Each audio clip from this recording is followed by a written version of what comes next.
Hey, good girl.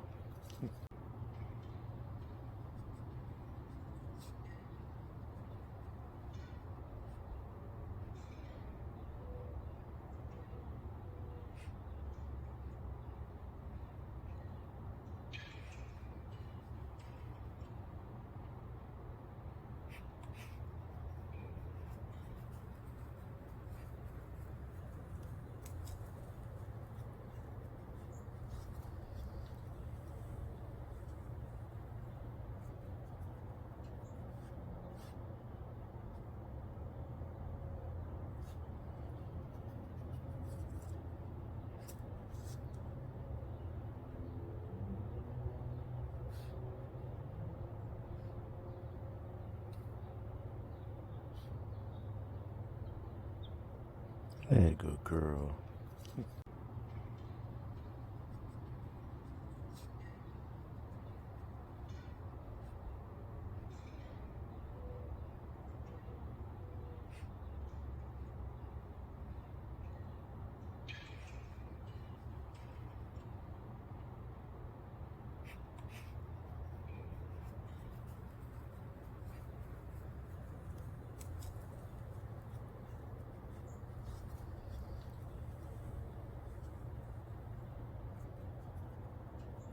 IRL is stupid, guys. Don't do it.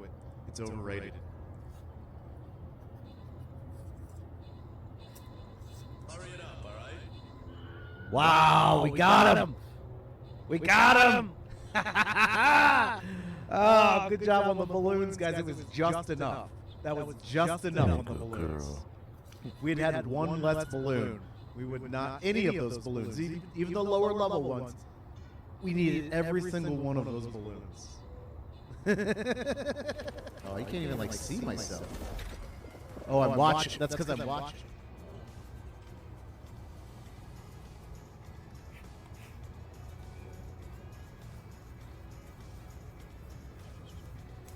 I love you. Here's the puppers.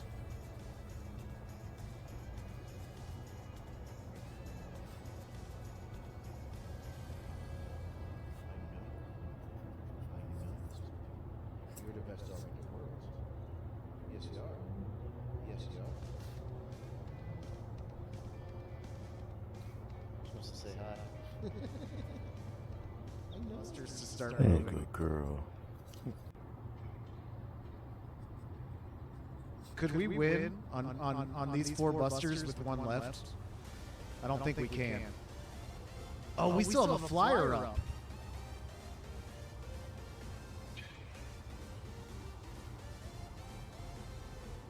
Holy shit, guys. Holy shit.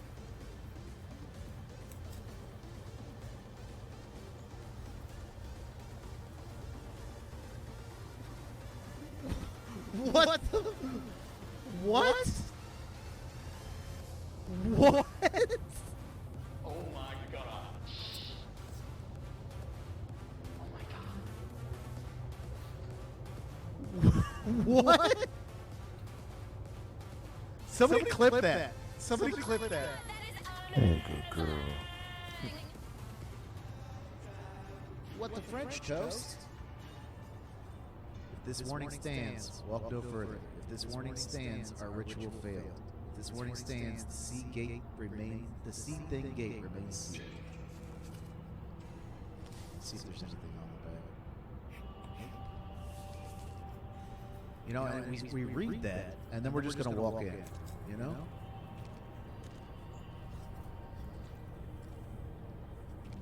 Yo, like why are these candles still lit though, right? Like why are these candles still lit? And not like, man, this is lit AF. Like why are they still lit?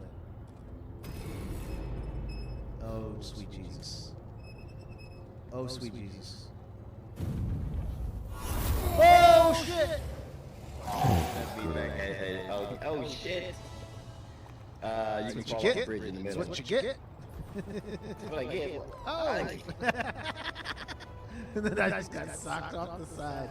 I see how it means we need a tiebreaker.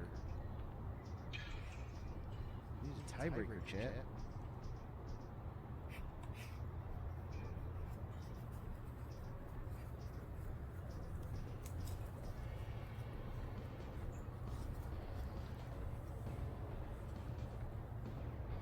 No takers?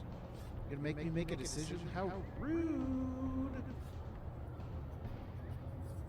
Alright, we push the fat. God. Rude. Almost done. A runaway train is bearing down on 5 people tied to a track. You can stop the train by jumping onto the track, but you would die. Jump on the track. Girl. The fat man's not even in here. Yep. Oh, we're going. Sorry, I should have let you guys see the troll. I should have let you see the troll. I'm too scared. Let's go back in one time, see if we can see the troll.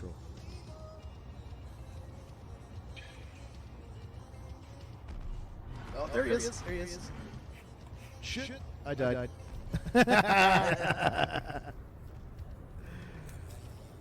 Oh God. That's why we run. That's why we. That's a ballsy move by that helicopter pilot. You see how close those walls are in there? It's a freaking helicopter, and there's like wires. Look, that wire is going right above that. There's no way. There's no way that guy lands that helicopter there. Zombie Hey, bread? good girl. The unbred. That's even better. He got a rap at us though, right? It's the unbred. It's kind of fantastic.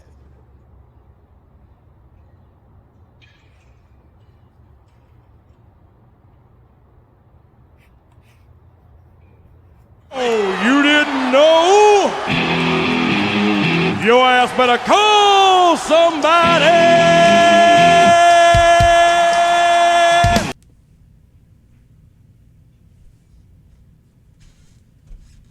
Yo. Yo, yo, yo, yo, yo, yo, yo, yo, yo. Yo, yo, yo, yo. Yo. Yo. What's up, Kurt? What's up, Des? Man, I had this woman just completely just be so disrespectful. Old ladies with wine, man.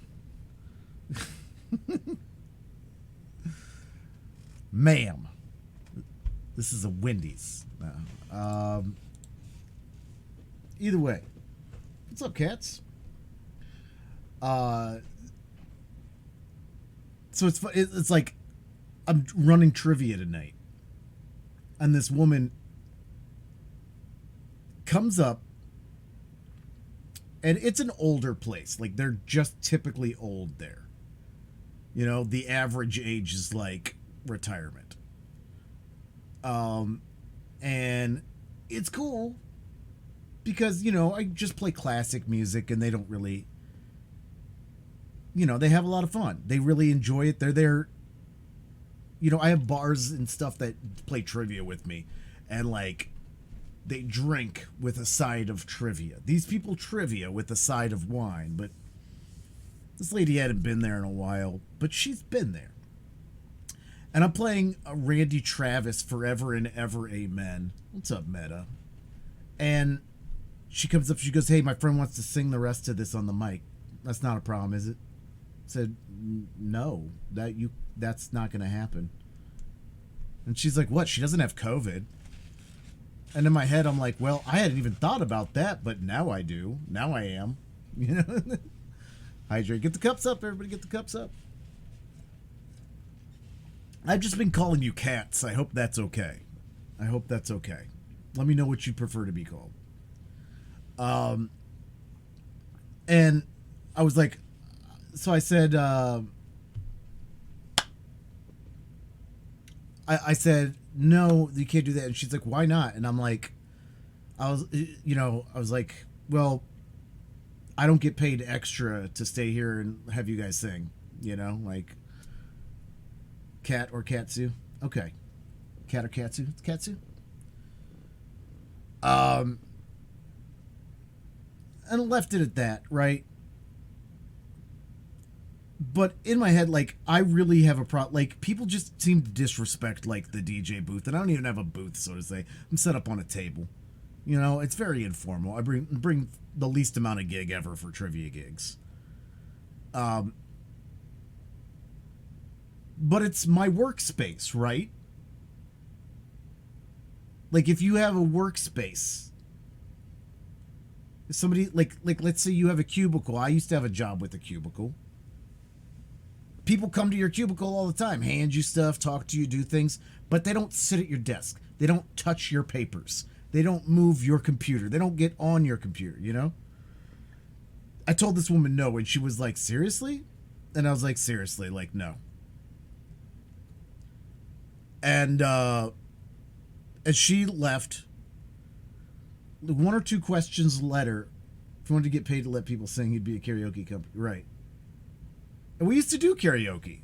Now I don't. Now if they want karaoke, I just toss out a shitty number. And if they want it, then we go for it. But 2 questions later, because we read a question, play music in between, they turn answers in. I got up to go to the restroom. And it's like down these steps and around the corner. And I am walking down the steps. I am 20 feet so away from my microphone. I hear her on the microphone.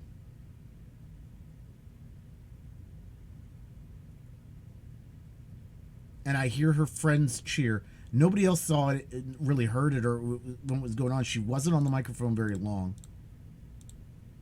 And because she knew she was doing something wrong. And I came up and I go, that was incredible. I just went up to her table and I go, that was incredibly disrespectful. Like I didn't even go to the bathroom. Well, I did, but after I turned around, I went to her. I said, that was incredibly disrespectful. And she's like, seriously? And I was like, yeah. And I went to the bathroom.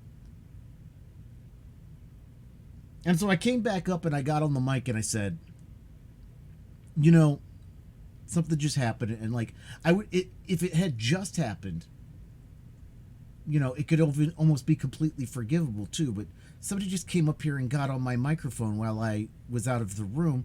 And that's the equivalent of like coming over and using my toothbrush or getting on my personal computer. And I could almost forgive it if I hadn't already told that person, if they hadn't already asked and I had said no. I feel very disrespected right now. And I didn't point them out to the group or anything, because a lot of people had no clue what was happening. You know, I ask a question, they're in their thing, they're old, you know. But a ton of people were like, oh, who did that? That's so rude. And I'm like, thank you. You know, yes, it is. I feel better now that I called their shit out on the mic, because now they feel like a little kid. Because I have 19-year-old blackout college kids that are more respectful than that, you know. But either way, so that was that happened towards the end of work tonight. That was exciting. How's your day?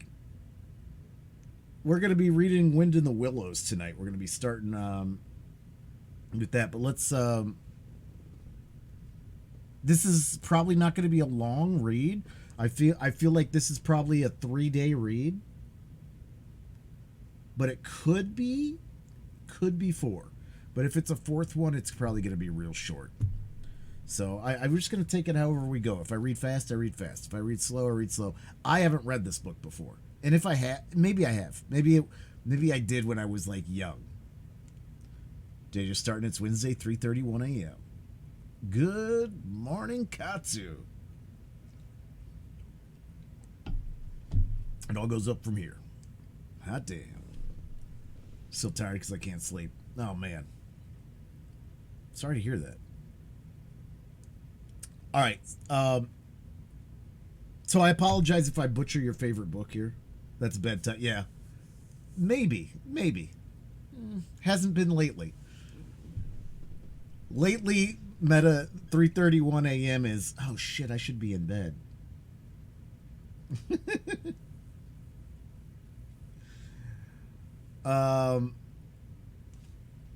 So we're going to get into the book here, guys.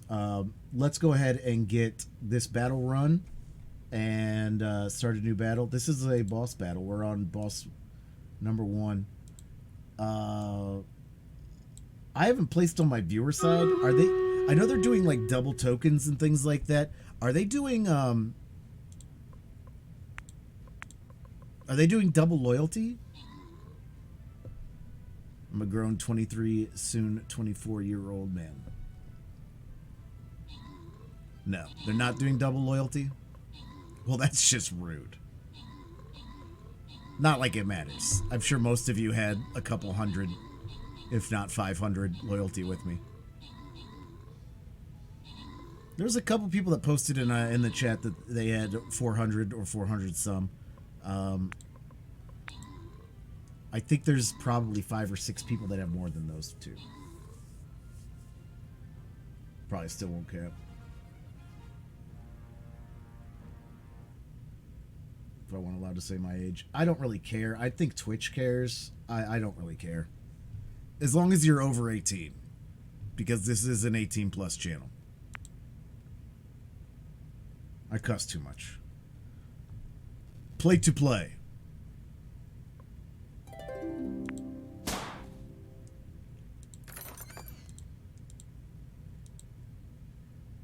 This is a 25 lapper. It should be about a half-hour race. We'll do half-hour races while we read, and then we'll do faster races afterwards. We'll read for about 2 hours. Oh my god, are they going to talk every chapter? Oh my god, they're going to talk every chapter, aren't they? How can I speed run if you're going to talk the whole damn time?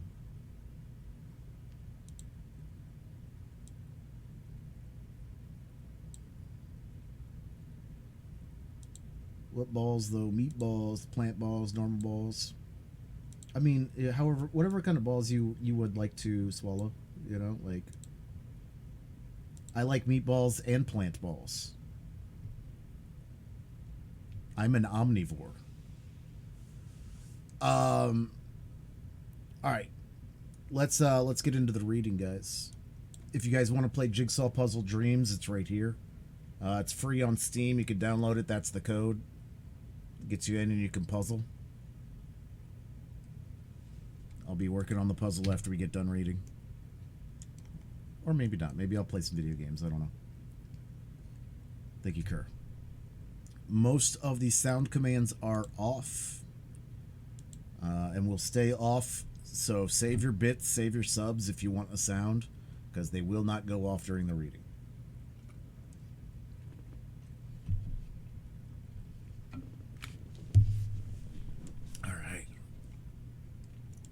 Get cozy, everybody. Thank you, thank you.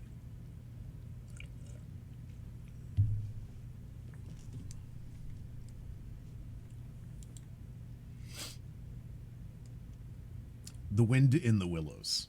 Kenneth Grahame. Reading day 1.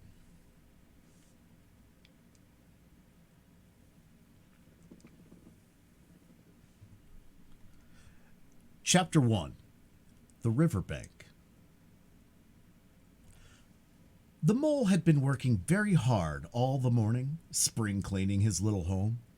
First with brooms, then with dusters, then on ladders and steps and chairs, with a brush and a pail of whitewash, till he had dust in his throat and eyes and splashes of whitewash all over his black fur, and an aching back and weary arms. Spring was moving in the air above and in the earth below and around him, penetrating even his dark and lowly little house with its spirit of divine discontent and longing. It was small wonder, then, that he suddenly flung down his brush on the floor, said, "Bother!" and "Oh, blow!" and also "Hang spring cleaning!" and bolted out of the house without even waiting to put on his coat. Something up above was calling him imperiously, and he made for the steep little tunnel which answered, in his case, to the gravelled carriage drive, owned by animals whose residences are nearer to the sun and air. So he scraped and scratched and scrabbled and scrooged, and then he scrooged again and scrabbled and scratched and scraped, working busily with his little paws and muttering to himself, up we go, till at last, pop! His snout came out into the sunlight, and he found himself rolling in the warm grass of a great meadow. "This is fine," he said to himself. "This is better than whitewashing." The sunshine struck hot on his fur. Soft breezes caressed his heated brow, and after the seclusion of the cellarage he had lived in so long, the carol of happy birds fell on his dulled hearing almost like a shout. Jumping off on it, all four legs at once in the joy of living and the delight of spring without its cleaning, he pursued his way across the meadow till he reached the hedge on the further side. "Hold up," said an elderly rabbit at the gap. "Sixpence for the privilege of passing by the private road." He was bowled over in an instant by an impatient and contemptuous mole who trotted along the side of the hedge, chaffing the other rabbits as they peeped hurriedly from their holes to see what the row was about. Onion sauce, he remarked jeeringly, and was gone before they could think of a thoroughly satisfactory reply. Then they all started grumbling at each other. "How stupid are you? Why didn't you tell him? Why didn't you say? You might have reminded him," and so on, in the usual way. But, of course, it was much, much too late then, as is always the case. It all seemed too good to be true. Hither and thither through the meadows he rambled busily, along the hedgerows, across the copses, finding everywhere birds building, flowers budding, leaves thrusting, everything happy and progressive and occupied. And instead of having an uneasy conscience pricking him and whispering, "Whitewash," he somehow could only feel how jolly it was to be the only idle dog among all these busy citizens. After all, the best part of a holiday is perhaps not so much to be resting yourself as to see all the other fellows busy working. He thought his happiness was complete when, as he meandered aimlessly along, suddenly he stood by the edge of a full-fed river. Never in his life had he seen a river before. This sleek, sinuous, full-bodied animal chasing and chuckling, gripping things with a gurgle and leaving them with a laugh, to fling itself on fresh playmates that shook themselves free and were caught and held again. All was a shake and a shiver, glints and gleams and sparkles, rustle and swirl, chatter and bubble. The mole was bewitched, entranced, fascinated. By the side of the river he trotted as one trots when very small, by the side of a man who holds one spellbound by exciting stories, and when tired at last he sat on the bank, while the river still chattered on to him, a babbling procession of the best stories in the world, sent from the heart of the earth, to be told at last to the insatiable sea. "Jeremiah, so good to see you. Long time, friend."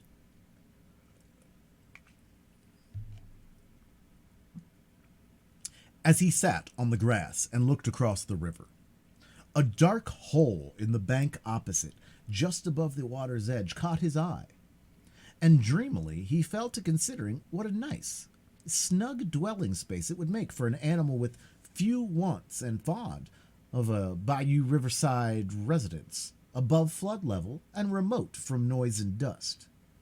As he gazed, something bright and small seemed to twinkle down in the heart of it, vanished, then twinkled once more like a tiny star. But it could hardly be a star in such an unlikely situation, and it was too glittering and small for a glowworm. Then, as he looked, it winked at him, and so declared itself to be an eye, and a small face began gradually to grow up around it, like a frame around a picture. A brown little face with whiskers. A grave, round face with the same twinkle in its eye that had first attracted his notice. Small, neat ears and thick, silky hair. It was the water rat.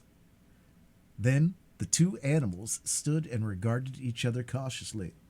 "Hello, mole," said the water rat. "Hello, rat," said the mole. "Would you like to come over?" inquired the rat presently. "Oh, it's all very well to talk," said the mole rather pettishly, he being new to a river and riverside life and its ways. The rat said nothing, but stooped and unfastened a rope and hauled on it, then lightly stepped into a little boat which the mole had not observed. It was painted blue outside and white within, and was just the size for two animals, and the mole's whole heart went out to it at once, even though he did not yet fully understand its uses. The rat sculled smartly across and made fast. Then he held up his forepaw as the mole stepped gingerly down. "Lean on that," he said. "Now step up, step lively." And the mole, to his surprise and rapture, found himself actually seated in the stern of a real boat. "This has been a wonderful day," said he, as the rat shoved off and took to the sculls again. "Do you know, I've never been in a boat before in all my life." "What?" cried the rat, open-mouthed. "Never been in a... You never... Well, what have you been doing then?" "Oh, is it so nice as all that?" asked the mole shyly, though he was quite prepared to believe it as he leant back into his seat and surveyed the cushions, the oars, the rowlocks, and all the fascinating fittings, and felt the bow sway lightly under him. "Nice? It's the only thing," said the water rat solemnly as he leant forward for his stroke. "Believe me, young friend, there is nothing, absolutely nothing, half so much worth doing as simply messing around in boats. Simply messing," he went on dreamily, "messing about in boats, messing." "Look ahead, rat!" cried the mole suddenly. It was too late. The boat struck the bank full tilt. The dreamer, the joyous oarsman, lay on his back at the bottom of the boat, his heels up in the air. "About in boats, on with boats," the rat went on composedly, picking himself up with a pleasant laugh. "In or out of 'em, it doesn't matter. Nothing seems really to matter. That's the charm of it. Whether you get away or whether you don't. Whether you arrive at your destination or whether you reach somewhere else. Or whether you never get anywhere at all. You're always busy, and you never do anything in particular. And when you've done it, there's always something else to do, and you do it if you like. But you'd much better not. Look here, if you've really nothing else on hand this morning, supposing we drop down the river together and have a long day of it." The mole waggled his toes from sheer happiness, spread his chest with a sigh of full contentment, and leant back blissfully into the soft cushions.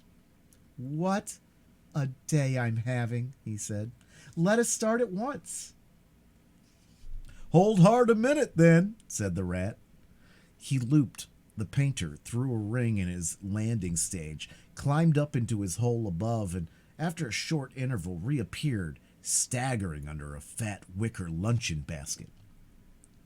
"Shove that under your feet," he observed to the mole as he passed it down into the boat. Then he untied the painter and took the sculls again. "Well, what's inside it?" asked the mole, wriggling with curiosity. "There's cold chicken inside it," replied the rat briefly.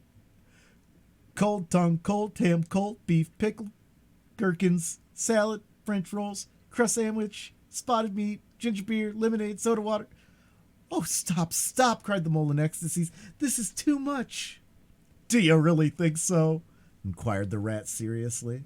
"It's only what I always take on these little excursions, and the other animals are always telling me that I'm a mean beast and cut it very fine." The mole never heard a word he was saying, absorbed in the new life he was entering upon, intoxicated with the sparkle, the ripple, the scents and the sounds and the sunlight. He trailed a paw in the water and dreamed long, waking dreams. The water rat, like the good little fellow he was, sculled steadily on and forbore to disturb him.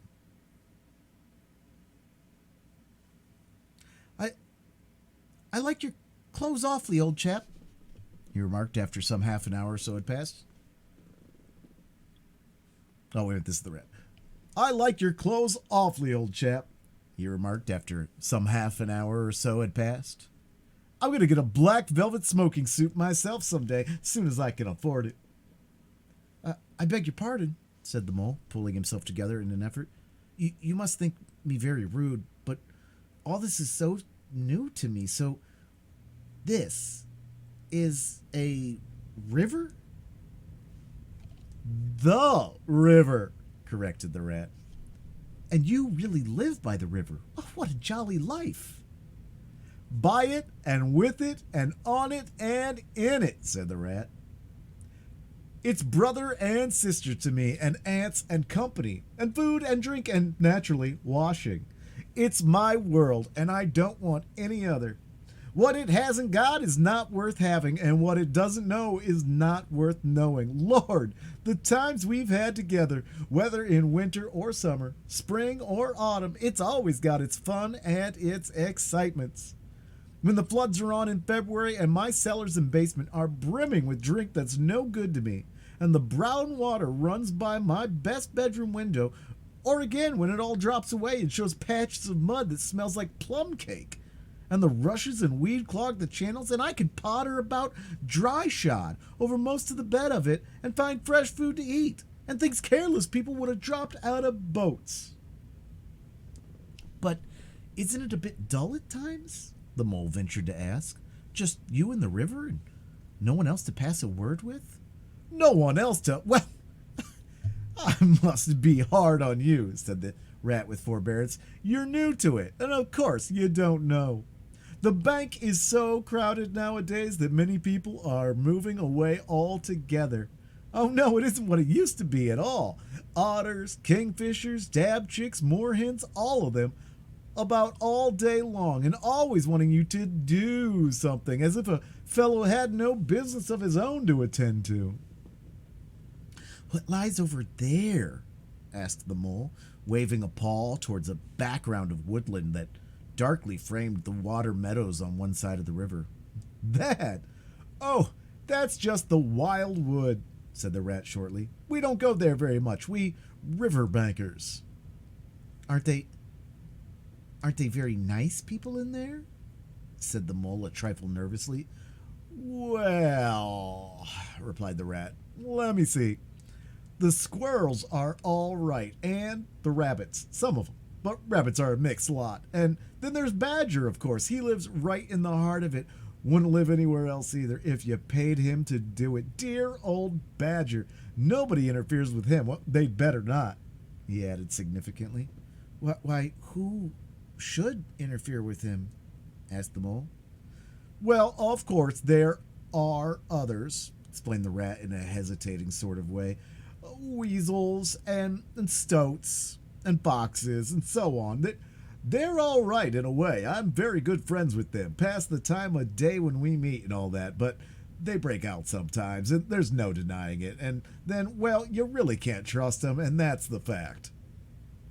The mole knew well that it's quite against animal etiquette to dwell on possible trouble ahead, or even to elude it, so he dropped the subject. And beyond the wildwood again? He asked, where it's all blue and dim, and one sees what may be hills, or perhaps they mayn't, and something like the smoke of towns, or is it only cloud drift? Beyond the wildwood comes the wide world, said the rat, and that's something that doesn't matter either to you or me. I've never been there, and I'm never going, nor you either if you got any sense at all. Don't ever refer to it again, please. Now then, here's our backwater at last, where we're going to lunch. Leaving the main stream, they now passed into what seemed at first like a little landlocked lake. Green turf sloped down to either edge. Brown, snaky tree roots gleamed below the surface of the quiet water. While ahead of them, the silvery shoulder and foamy tumble of a weir, arm in arm with a restless, dripping mill wheel that held up in its turn a gray-gabbled mill house, filled the air with the soothing murmur of sound, dull and smothery, yet with little clear voices speaking up cheerfully out of it at intervals. It was so very beautiful that the mole could only hold up both forepaws and gasp, "Oh my, oh my, oh my!" The rat brought the boat alongside the bank, made her fast, helped the still awkward mole safely ashore, and swung out the luncheon basket. The mole begged as a favor to be allowed to unpack it all by himself, and The rat was very pleased to indulge him and to sprawl at full length on the grass and rest, while his excited friend shook out the tablecloth and spread it, took out all the mysterious packets one by one, and arranged their contents in due order, still gasping, "Oh my," at each fresh revelation. When all was ready, the rat said, "Now pitch in, old fellow."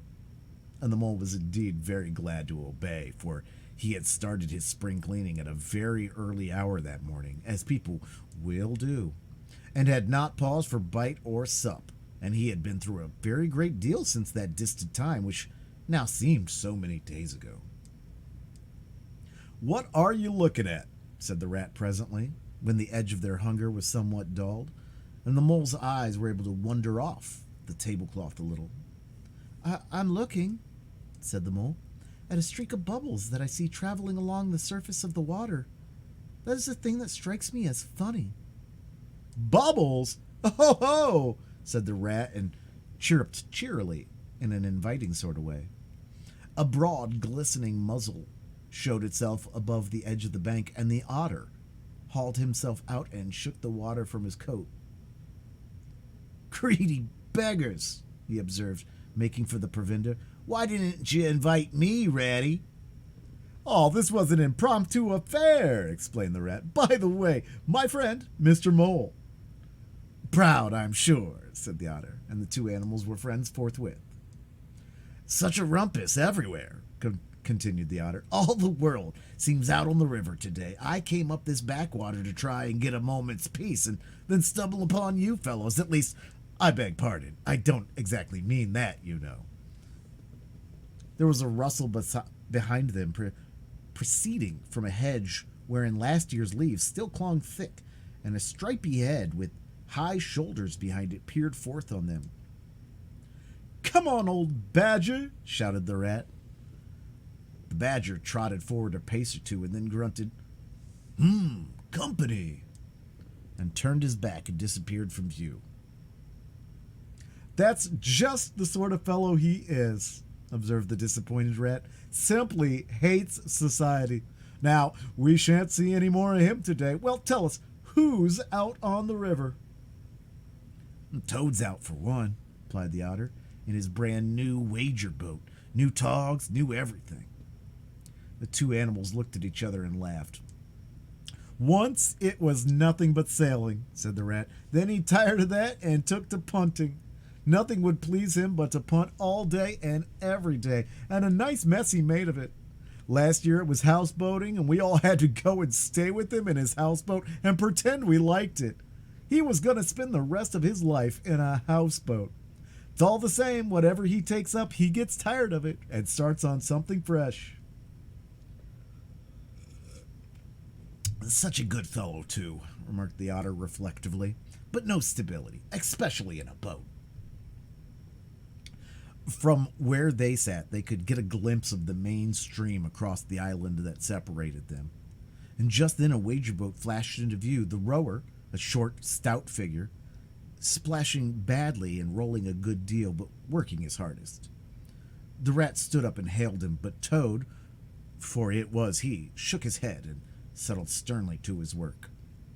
"He'll be out of the boat in a minute if he rolls like that," said the rat, sitting down again. "Of course he will," chuckled the otter. "Did I ever tell you that good story about Toad and the lock keeper? It happened this way. Toad..."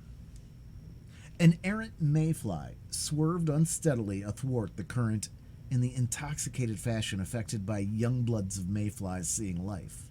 A swirl of water and a cloop, and the mayfly was visible no more. Neither was the otter. The mole looked down. The voice was still in his ears, but the turf whereupon he was sprawled was clearly vacant. Not an otter to be seen as far as the distant horizon. But again, there was the streak of bubbles on the surface of the river. The rat hummed a tune, and the mole recollected that animal etiquette forbade any sort of comment on the sudden disappearance of one's friends at any moment, for any reason or no reason whatever.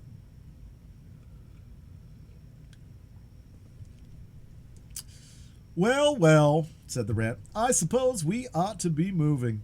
I wonder which of us had better pack the luncheon basket. He did not speak as if he was frightfully eager for the treat.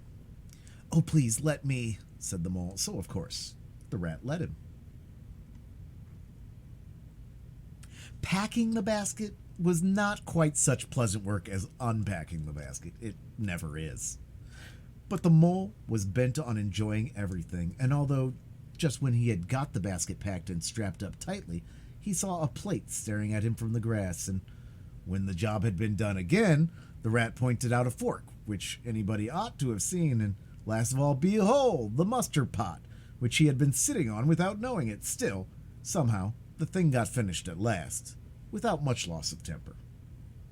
The afternoon sun was getting low as the rat sculled gently homewards in a dreamy mood, muttering poetry things over to himself and not paying much attention to Mole. But the mole was very full of lunch and self-satisfaction and pride, and already quite at home in a boat, so he thought, and was getting a bit restless besides, and presently he said, Ratty, please, I want to row now. The rat shook his head with a smile. Not yet, my young friend, he said. Wait till you've had a few lessons. It's not so easy as it looks. The mole was quiet for a minute or two. Then he began to feel more and more jealous of Rat, sculling so strongly and so easily along, and his pride began to whisper that he could do it every bit as well. He jumped up and seized the scull so suddenly that the rat, who was gazing out over the water and saying more poetry things to himself, was taken by some surprise and fell backwards off his seat with his legs in the air for the second time, while the triumphant mole took his place and grabbed the sculls with entire confidence. Stop it, you silly ass, cried the rat from the bottom of the boat. You can't do it. You'll have us over. The mole flung his sculls back with a flourish and made a great dig at the water. He missed the surface altogether. His legs flew up over his head, and he found himself lying on the top of the prostrate rat. Greatly alarmed, he made a grab at the side of the boat, and the next moment, sploosh! Over went the boat, and he found himself struggling in the river. Oh my, how cold the water was, and oh, how very wet it felt. How it sang in his ears as he went down, down, down. How bright and welcome the sun looked as it rose to the surface, coughing and spluttering. How black was his despair when he felt himself sinking again. Then a firm paw gripped him by the back of the neck. It was the rat, and he was evidently laughing. The mole could feel him laughing right down his arm through his paw, and so into the mole's neck. The rat got a hold of a skull and shoved it under the mole's arm. Then he did the same by the other side of him and, swimming behind, propelled the helpless animal to shore, hauled him out and set him down on the bank, a squashy, pulpy lump of misery.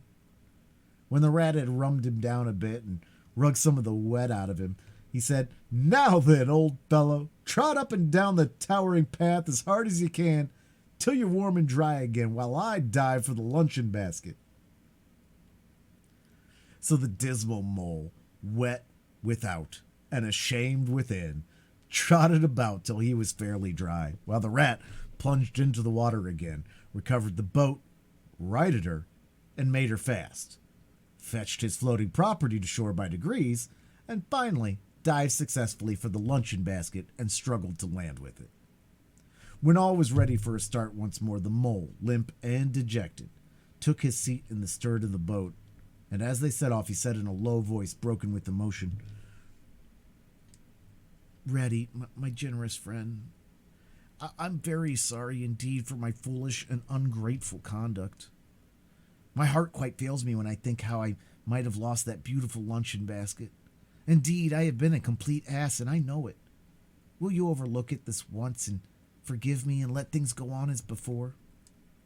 Oh, that's all right, bless you, responded the rat cheerily. What's a little wet to a water rat? I'm more in the water than out of it most days.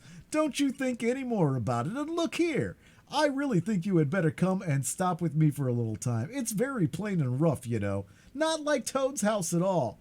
But you haven't seen that yet. But still, I can make you comfortable, and I'll teach you how to row and to swim.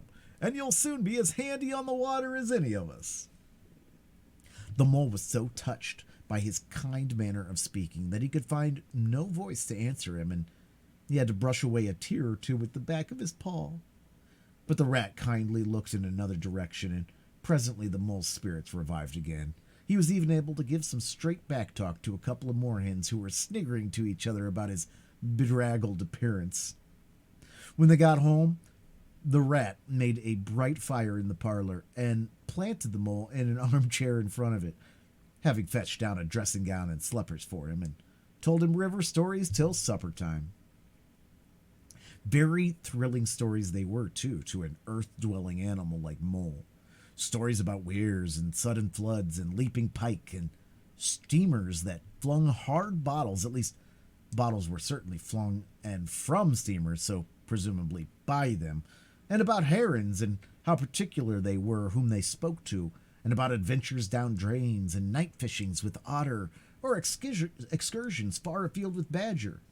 Supper was a most cheerful meal, but very shortly afterwards, a terrible sleepy mole had to be escorted upstairs to his considerate host to the best bedroom, where he soon laid his head on a pillow in great peace and contentment, knowing that his new-found friend, the river, was lapping the sill of his window. This day was only the first of many similar ones for the emaciated mole, each of them longer and full of interest as the ripening summer moved onward. He learnt to swim and to row, and entered into the joy of running water, and with his ear to the reed stems he caught, at intervals, something of what the wind went whispering so constantly among them. End of chapter 1. Yeah.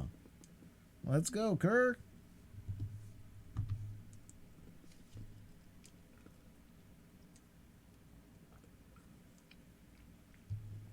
Jimmy number 2.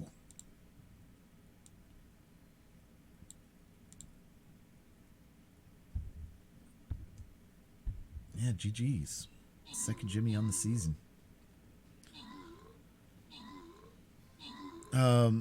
Let's run it back. Remember, there is a little video, so don't place just yet for the next race.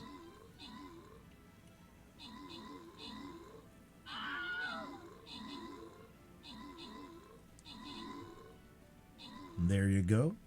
Play to play.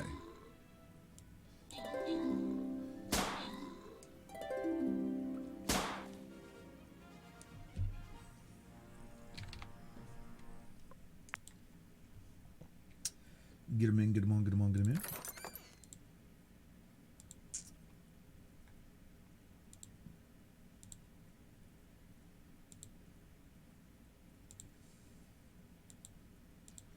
I'm not going to be able to avoid all loyalty chests because I took the down route instead of the top route by accident. But I will try to avoid most loyalty chests till map 5. There is a different set of numbers of maps. Well, look at you. Will wonders never cease? Kerr, you'll have to message us about that. What's going on, Satan?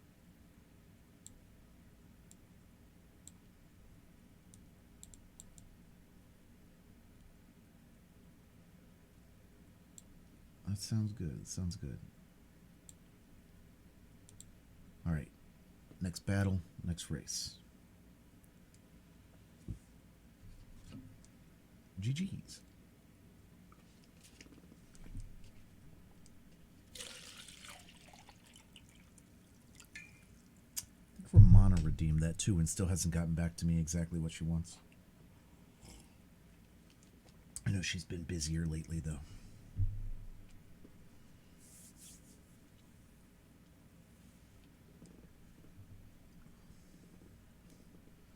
Yeah, that's nuts. It's all right, though. That's good work. All right, guys, let's get back into it. We're going to get into chapter 2 here.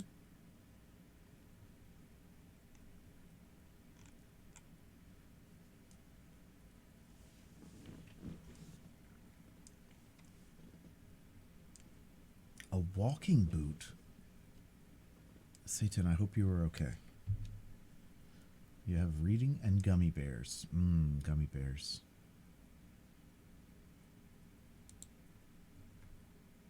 I was always a bigger fan of gummy bears than gummy worms, though gummy worms were more fun to eat. I'm old is all. Nah, that'll happen. I'm still wrecked from Sunday, so... Stretching, it's not doing any good. All right, here we go.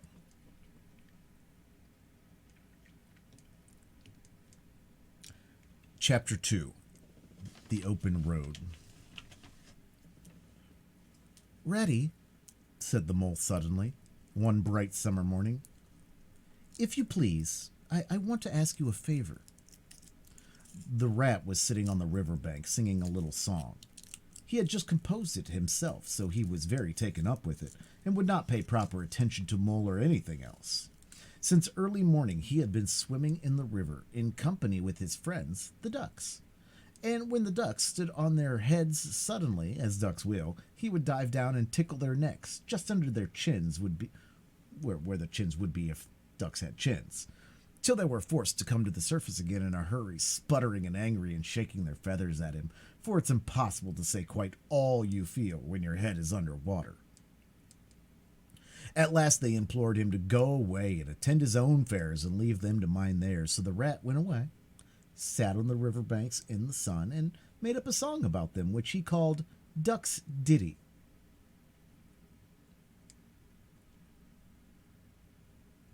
All along the backwater, through the rushes tall, ducks are a-dabbling, up's tails all. Ducks' tails, drakes' tails, yellow feet a-quiver, yellow bills all out of sight, busy in the river.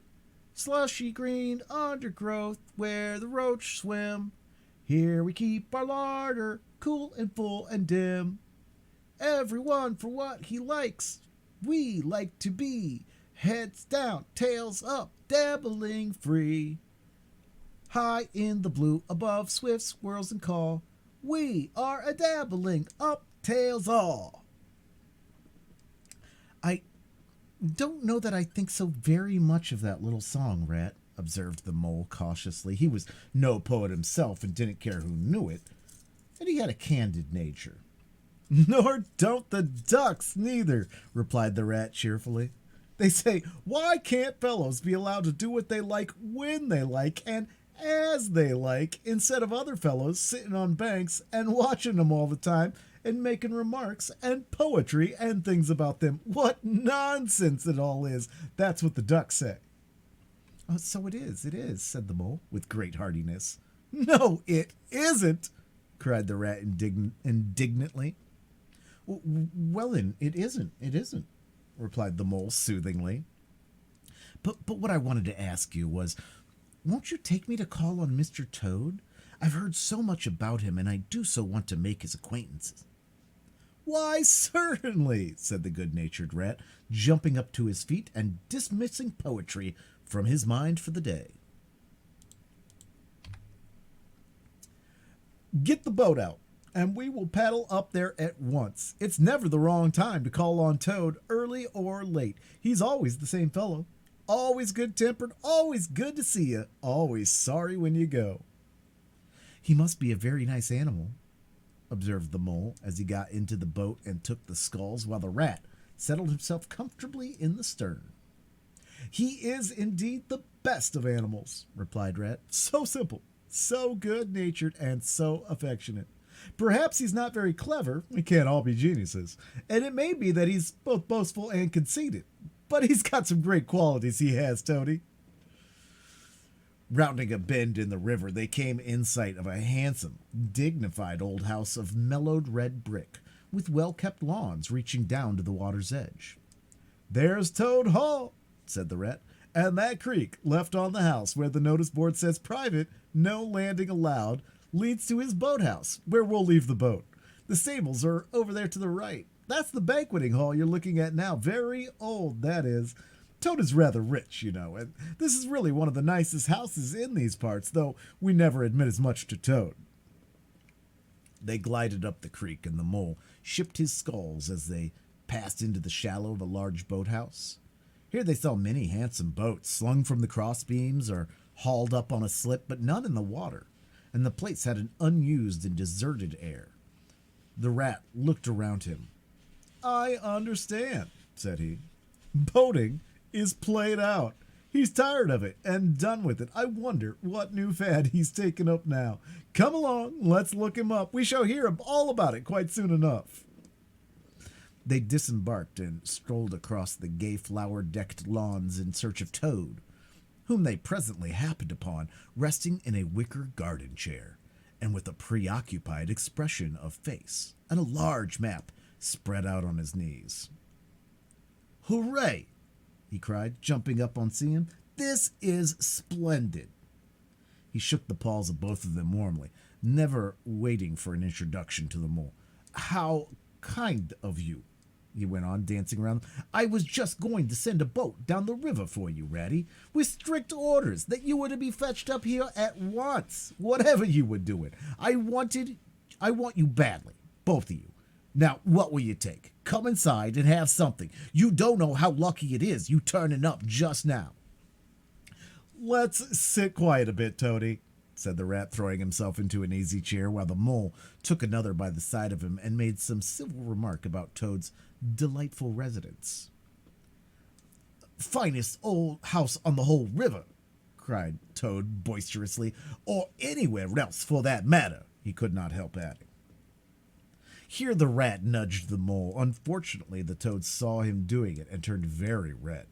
There was a moment's painful silence. Then the toad burst out laughing. "All right, Ratty," he said. "It's only my way, you know, and it's not such a very bad house, is it? You know you rather like it yourself. Now look here, let's be sensible.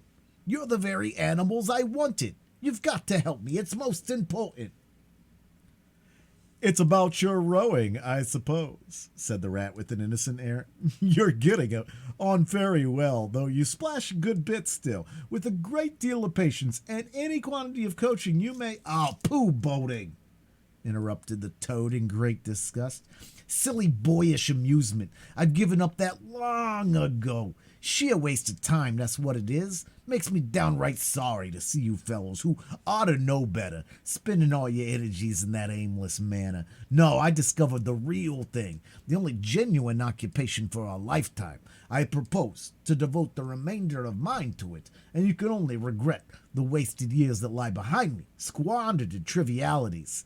Come with me, dear Ratty, and your amiable friend also, if you will be so very good, just as far as the stable yard, and you shall see what you shall see." He led the way to the stable yard accordingly, the rat following with a most mistrustful expression, and there, drawn out of the coach house into the open, they saw a gypsy caravan shining with newness, painted a canary yellow, picked out with green and red wheels. "There you are," cried the toad, straddling and expanding himself. "There's real life for you, embodied in that little cart. The open road, the dusty highway, the heath, the common, the hedgerows, the rolling downs, camps, villages, towns, cities. Here today, up and off to somewhere else tomorrow. Travel, change, interest, excitement. The whole world before you and a horizon that's always changing. And mind, this is the very finest cart of it that was ever built, without any exception. Come inside, look at the arrangements. Planned them all myself, I did." The mole was tremendously interested and excited, and followed him eagerly up the steps and into the interior of the caravan. The rat only snorted and thrust his hands deep into his pockets, remaining where he was. It was indeed very compact and comfortable. Little sleeping bunks, a little table that folded up against the wall, a cooking stove, lockers, bookshelves, a bird cage with a bird in it, and pots, pans, jugs, and kettles of every size and variety. "All complete," said the toad triumphantly, pulling open a locker. "You see, biscuits, potted lobster, sardines, everything you can possibly want. Soda water here, baccy dead, letter paper, bacon, jam, cards, dominoes. You'll find," he continued, as they descended the steps again, "you'll find that nothing whatever has been forgotten when we start out this afternoon. I beg your pardon, said the rat slowly as he chewed a straw, but did I overhear you say something about we and start and this afternoon? Now, you dear good old ratty, said Toad imploringly, don't begin talking in that stiff and sniffy sort of way because you know you've got to come. I can't possibly manage without you, so please consider it settled and don't argue. It's the one thing I can't stand. You surely don't mean to stick your dull, fusty old river life. You surely don't mean to stick to your dull, fusty old river all your life and just live in a hole in a bank and a boat. I want to show you the world. I'm going to make an animal of you, my boy. I don't care, said the rat doggedly. I'm not coming, and that's flat. And I am going to stick to my old river and live in a hole and boat as I've always done. And what's more, Mole's going to stick with me and do as I do, aren't you, Mole? Of course I am, said Mole loyally. I'll always stick with you, Rat. And what you say is to be, has got to be. All the same, it sounds as if it might have been, well, rather fun, you know, he added wistfully. Poor Mole. The life adventurous was so new a thing to him and so thrilling. And this fresh aspect of it was so tempting. And he had fallen in love at first sight with the canary-colored cart and all its little fitments. The rat saw what was passing in his mind and wavered. He hated disappointing people. And he was fond of the Mole and would do almost anything to oblige him. Toad was watching both of them closely. Come along in and have some lunch, he said diplomatically, and we'll talk it over. We needn't decide anything in a hurry. Of course, I don't really care. I only want to give pleasure to you fellows. Live for others. That's my motto in life. During luncheon, which was excellent, of course, as everything at Toad Hall always was, the Toad simply let himself go. Disregarding the rat, he proceeded to play upon the inexperienced Mole as on a harp. Naturally a voluble animal and always mastered by his imagination, he painted the prospects of the trip and the joys of the open life and the roadside in such glowing colors that the Mole could hardly sit in his chair for excitement.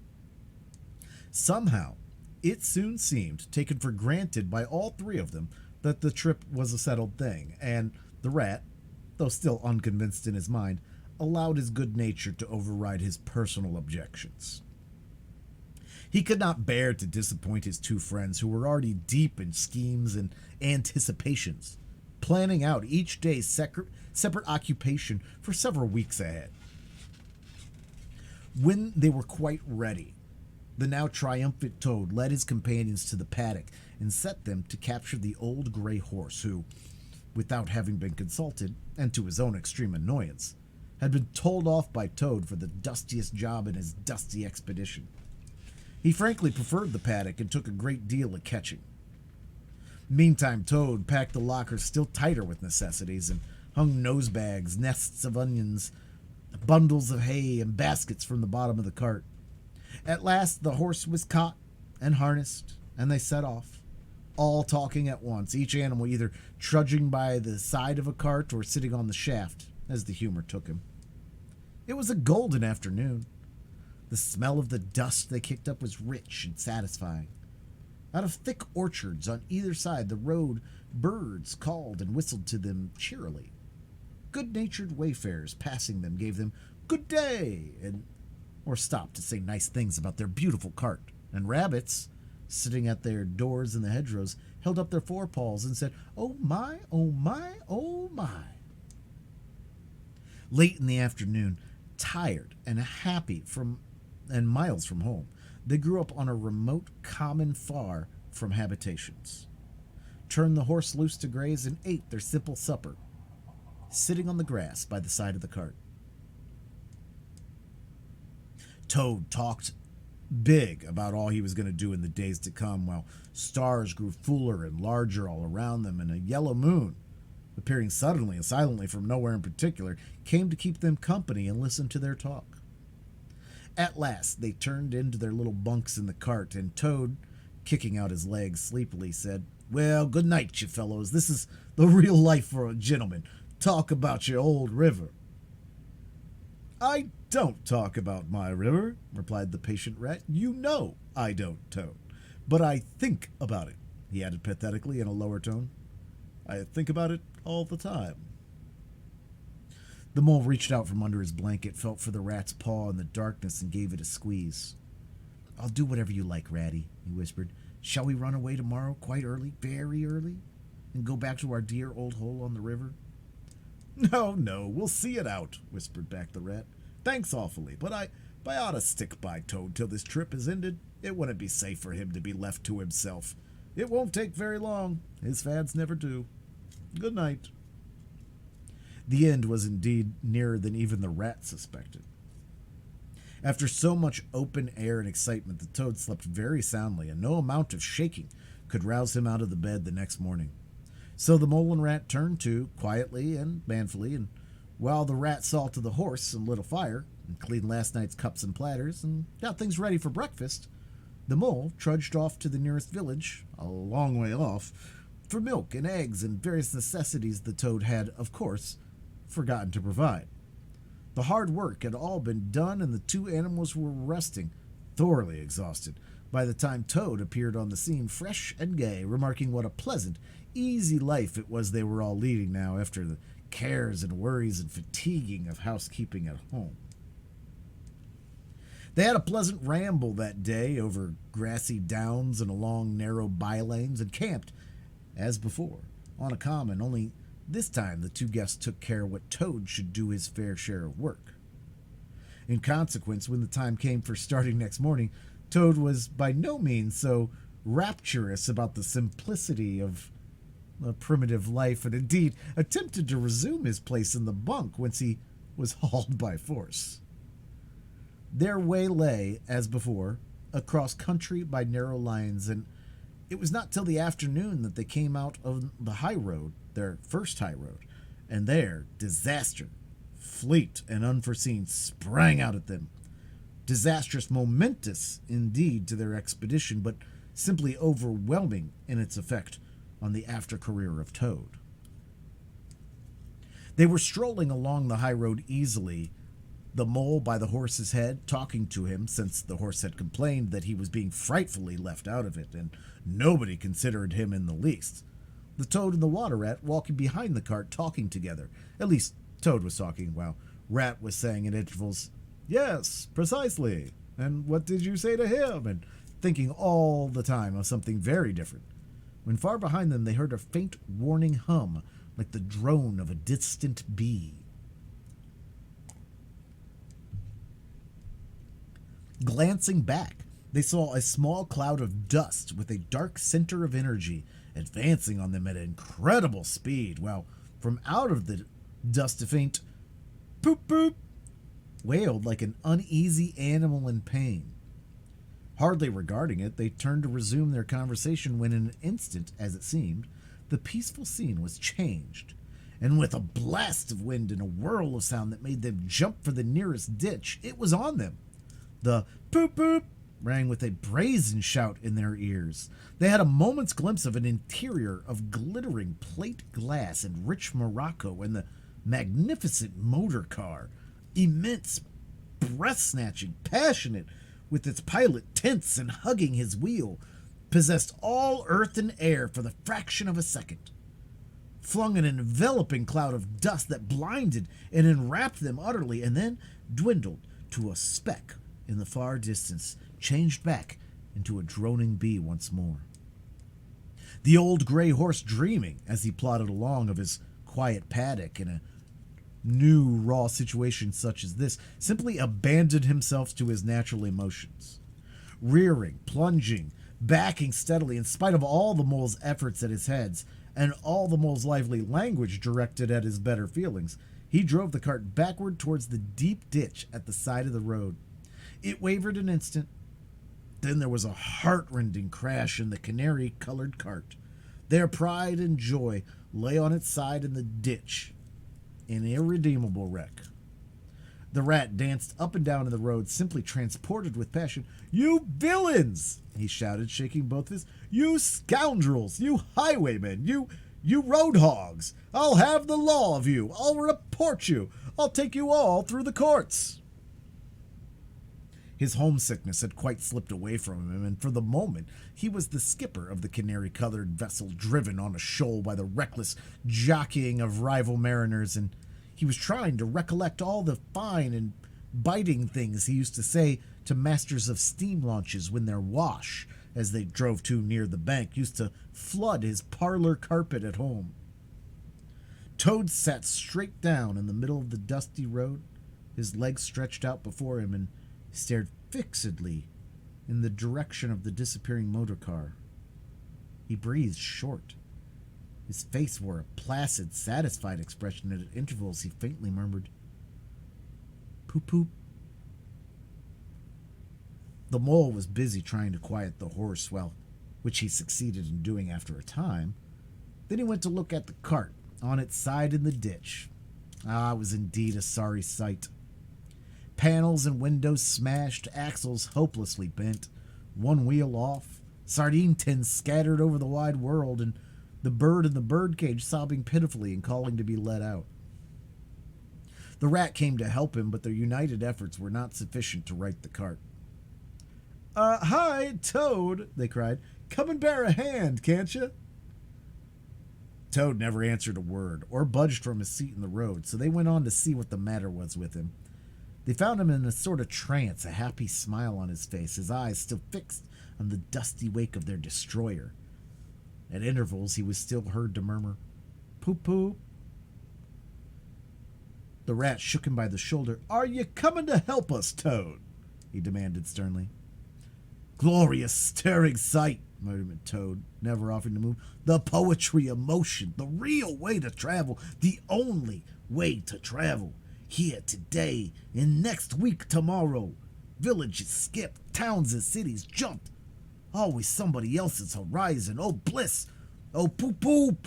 Oh, my! Oh, my!" "Oh, stop being an ass, Toad!" cried the mole despairingly. "And to think I never knew," went on the Toad in a dreamy monotone. "All those wasted years that lie behind me, I never knew, never even dreamt. But now that I know, now that I fully realize, what a flowery track lies spread before me henceforth. What dust clouds shall spring up behind me as I speed on my reckless way. What carts I shall fling carelessly into the ditch in the wake of my magnificent onset. Horrid little carts, common carts, canary-colored carts." "What are we to do with him?" asked the mole of the water rat. "Nothing at all," replied the rat firmly, "because there is really nothing to be done. You see, I know him from of old. He is now possessed. He has got a new craze, and it always takes him that way in its first stage. He'll continue like that for days now, like an animal, walking in a happy dream, quite useless for all practical purposes. Never mind him. Let's go and see what is to be done about the cart." A careful inspection showed them that even if they succeeded in righting it by themselves, the cart would no longer travel. The axles were in a hopeless state, and the missing wheel was shattered into pieces. The rat knotted the horse's reins over his back and took him by the head, carrying the bird cage and its hysterical occupant in the other hand. "Come on," he said grimly to the mole. "It's 5 or 6 miles to the nearest town, and we shall just have to walk it. The sooner we make a start, the better." But what about Toad?" asked the mole anxiously as they set off together. "We can't leave him here, sitting in the middle of the road by himself. In the distracted state he's in, it's not safe. Supposing another thing were to come along." "Oh, bother, Toad," said the rat savagely. "I've done with him." They had not proceeded very far on their way, however, when there was a pattering of feet behind them, and Toad caught them up and thrust a paw inside the elbow of each of them, still breathing short and staring into vacancy. "Now look here, Toad," said the rat sharply. "As soon as we get to town, you'll have to go straight to the police station and see if they know anything about that motor car and who it belongs to, and to lodge a complaint against it. And then you'll have to go to a blacksmith's or wheelwright's and arrange for the cart to be fetched and mended, put to rights. It'll take time, but it's not quite a hopeless smash. Meanwhile, the mole and I'll go to an inn and find comfortable rooms where we can stay till the cart's ready and till your nerves have recovered their shock. Police station. Complaint, murmured Toad dreamily. Me complain of that beautiful, that heavenly vision that has been vouchsafed me? Mend the cart? I'm done with carts forever. I never want to see the cart or to hear of it again. Oh, Ratty, you can't think how obliged I am to you for consenting to come on this trip. I wouldn't have gone without you, and then I might have never seen that. That swan, that sunbeam, that thunderbolt. I might never have heard that entrancing sound or smelt that bewitching smell. I owe it all to you, my best of friends. The rat turned from him in despair. You see what it is, he said to the mole, addressing him across Toad's head. He's quite hopeless. I give it up. When we get to town, we'll go to the railway station, and with luck, we may pick up a train that'll get us back to the river back tonight. And if you ever catch me going a pleasuring with this provoking animal again, he snorted. And during the rest of that weary trudge, addressed his remarks exclusively to Mole. On reaching the town, they went straight to the station and deposited Toad in the second-class waiting room, giving the porter 2 pence to keep a strict eye on him. They then left the horse at an inn stable and gave what directions they could about the cart and its contents.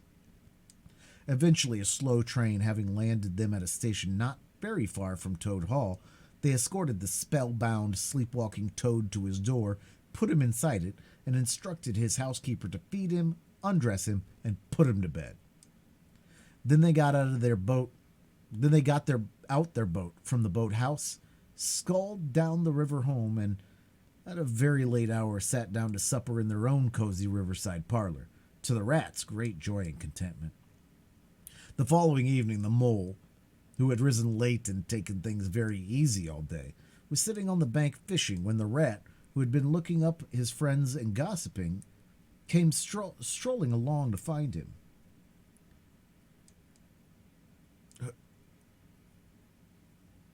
When the rat heard the news, he said, there's nothing else being talked about. All along the riverbank, Toad went up to town by an early train this morning, and he has ordered a large and very expensive motor car. End of chapter 2.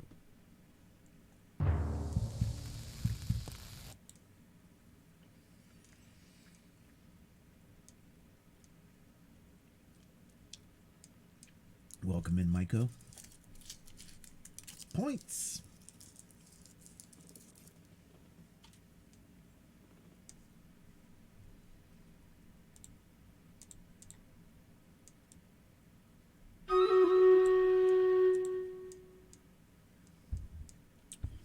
And battle.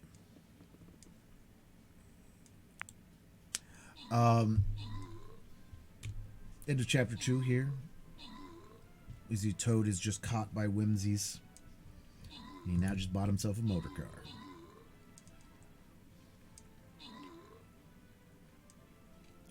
You got over Dalek.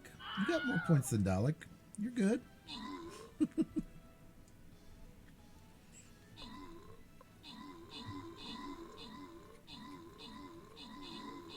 You're 60% of your way, over 60% towards your next Jimmy. Not bad. All right. Wait for the little video to be over.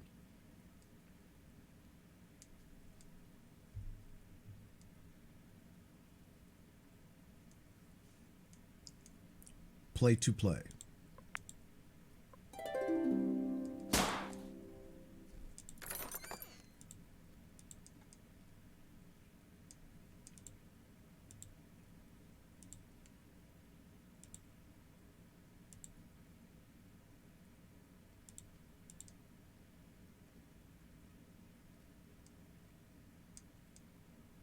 Yeah, we're going to have to hit a loyalty chest on this map because I misplayed. If I had gone the top route, We could have skipped the loyalty chests, because don't try to hit them until map 5.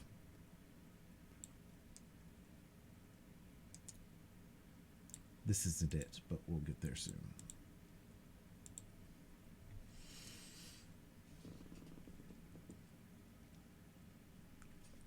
All right, halfway done with our reading tonight, guys. And that was one chapter for the first section, one chapter for the second. That'd be nice if we could just do a chapter each time. I know they won't all be the same size, though. Chapter 3, The Wild Wood. The mole had long wanted to make the acquaintance of the badger. He seemed, by all accounts, to be such an important personage, and, though rarely visible, to make his unseen influence felt by everybody about the place. But whenever the mole mentioned his wish to the water rat, he always found himself put off. "It's all right," the rat would say. "Badger'll turn up some day or other. He's always turning up, and then I'll introduce you the best of fellows. But you must not only take him as you find him, but when you find him." "Couldn't you ask him here, dinner or something?" said the mole. "He wouldn't come," replied the rat simply. "Badger hates society, and invitations, and dinner, and all that sort of thing." "Well, then, supposing we go and call on him," suggested the mole. "Oh, I'm sure he wouldn't like that at all," said the rat, quite alarmed. "He's so very shy, he'd be sure to be offended. I've never even ventured to call on him at his own home myself, though I know him so well. Besides, we can't. It's quite out of the question, because he lives in the very middle of the wild wood." "Well, supposing he does," said the mole. "You told me that the wild wood was all right, you know." Oh, I know, so it is," replied the rat evasively, "but I think we won't go there just now. Not just yet. It's a long way, and he wouldn't be at home at this time of year anyhow, and he'll be coming along someday if you'll just wait quietly." The mole had to be contented with this, but the badger never came along, and every day brought its amusements, and it was not till summer was long over, and cold and frost and miry ways kept them much indoors, and the swollen river raced past outside their windows with a speed that mocked at boating of any sort or kind, that he found his thoughts dwelling again, with much persistence, on the solitary gray badger who lived his own life by himself, in his role in the middle of a wild wood. In the winter time, the rat slept a great deal, retiring early and rising late. During his short day, he sometimes scribbled poetry or did other small domestic jobs about the house, and, of course, there were always animals dropping in for a chat, and consequently there was a good deal of storytelling and comparing notes on the past summer and all its doings. Such a rich chapter it had been when one came to look back on it all, with illustrations so numerous and so very highly colored. The pageant of the riverbank had marched steadily along, unfolding itself in scene pictures that succeeded each other in stately procession. Purple loosestrife arrived early, shaking luxuriant, tangled locks along the edge of the mirror whence its own face laughed back at it. Willow herb, tender and wistful like a pink sunset cloud, was not slow to follow. Comfrey, the purple hand in hand with the white, crept forth to take its place in the line, and at last one morning the diffident and delaying dog rose stepped delicately on the stage, and one knew, as if string music had announced it in stately chords that strayed into a gavotte, that June at last was here. One member of the company was still awaited, the shepherd boy for the nymphs to woo, the knight for whom the ladies waited at the window, the prince that was to kiss the sleeping summer back to life and love. But when meadow sweet, debonair and odorous in amber jerkin, moved graciously to his place in the group, then the play was ready to begin. And what a play it had been! Drowsy animals snug in their holes while wind and rain were battering at their doors, recalled still keen mornings an hour before sunrise, when the white mist, as yet undispersed, clung closely along the surface of the water. Then the shock of the early plunge, the scamper along the bank, and the radiant transformation of earth, air, and water, when suddenly The sun was with them again, and gray was gold, and color was born and sprang out of the earth once more. They recalled the languorous siesta of hot midday, deep in green undergrowth, the sun striking through in tiny golden shafts and spots, the boating and bathing of the afternoon, the rambles along the dusty lanes and through yellow cornfields, and the long, cool evening at last, when so many threads were gathered up, so many friendships rounded, and so many adventures planned for the morrow. There was plenty to talk about on those short winter days when the animals found themselves round the fire. Still, the mole had a good deal of spare time on his hands, and so one afternoon, when the rat in his armchair before the blaze was alternately dozing and trying over rhymes that wouldn't fit, he formed the resolution to go out by himself and explore the wild wood, and perhaps strike up an acquaintance with Mr. Badger. It was a cold, still afternoon with a hard, steely sky overhead when he slipped out of the warm parlor into the open air. The country lay bare and entirely leafless around him, and he thought that he had never seen so far and so intimately into the insides of things as on that winter day when nature was deep in her annual slumber and seemed to have kicked the clothes off. Copses, dells, quarries, and all hidden places, which had been mysterious mines for exploration in leafy summer, now exposed themselves and their secrets pathetically, and seemed to ask him to overlook their shabby poverty for a while, till they could riot in rich masquerade as before, and trick and entice him with their old deceptions. It was pitiful in a way, and yet cheering, even exhilarating. He was glad that he liked the country undecorated, hard and stripped of its finery.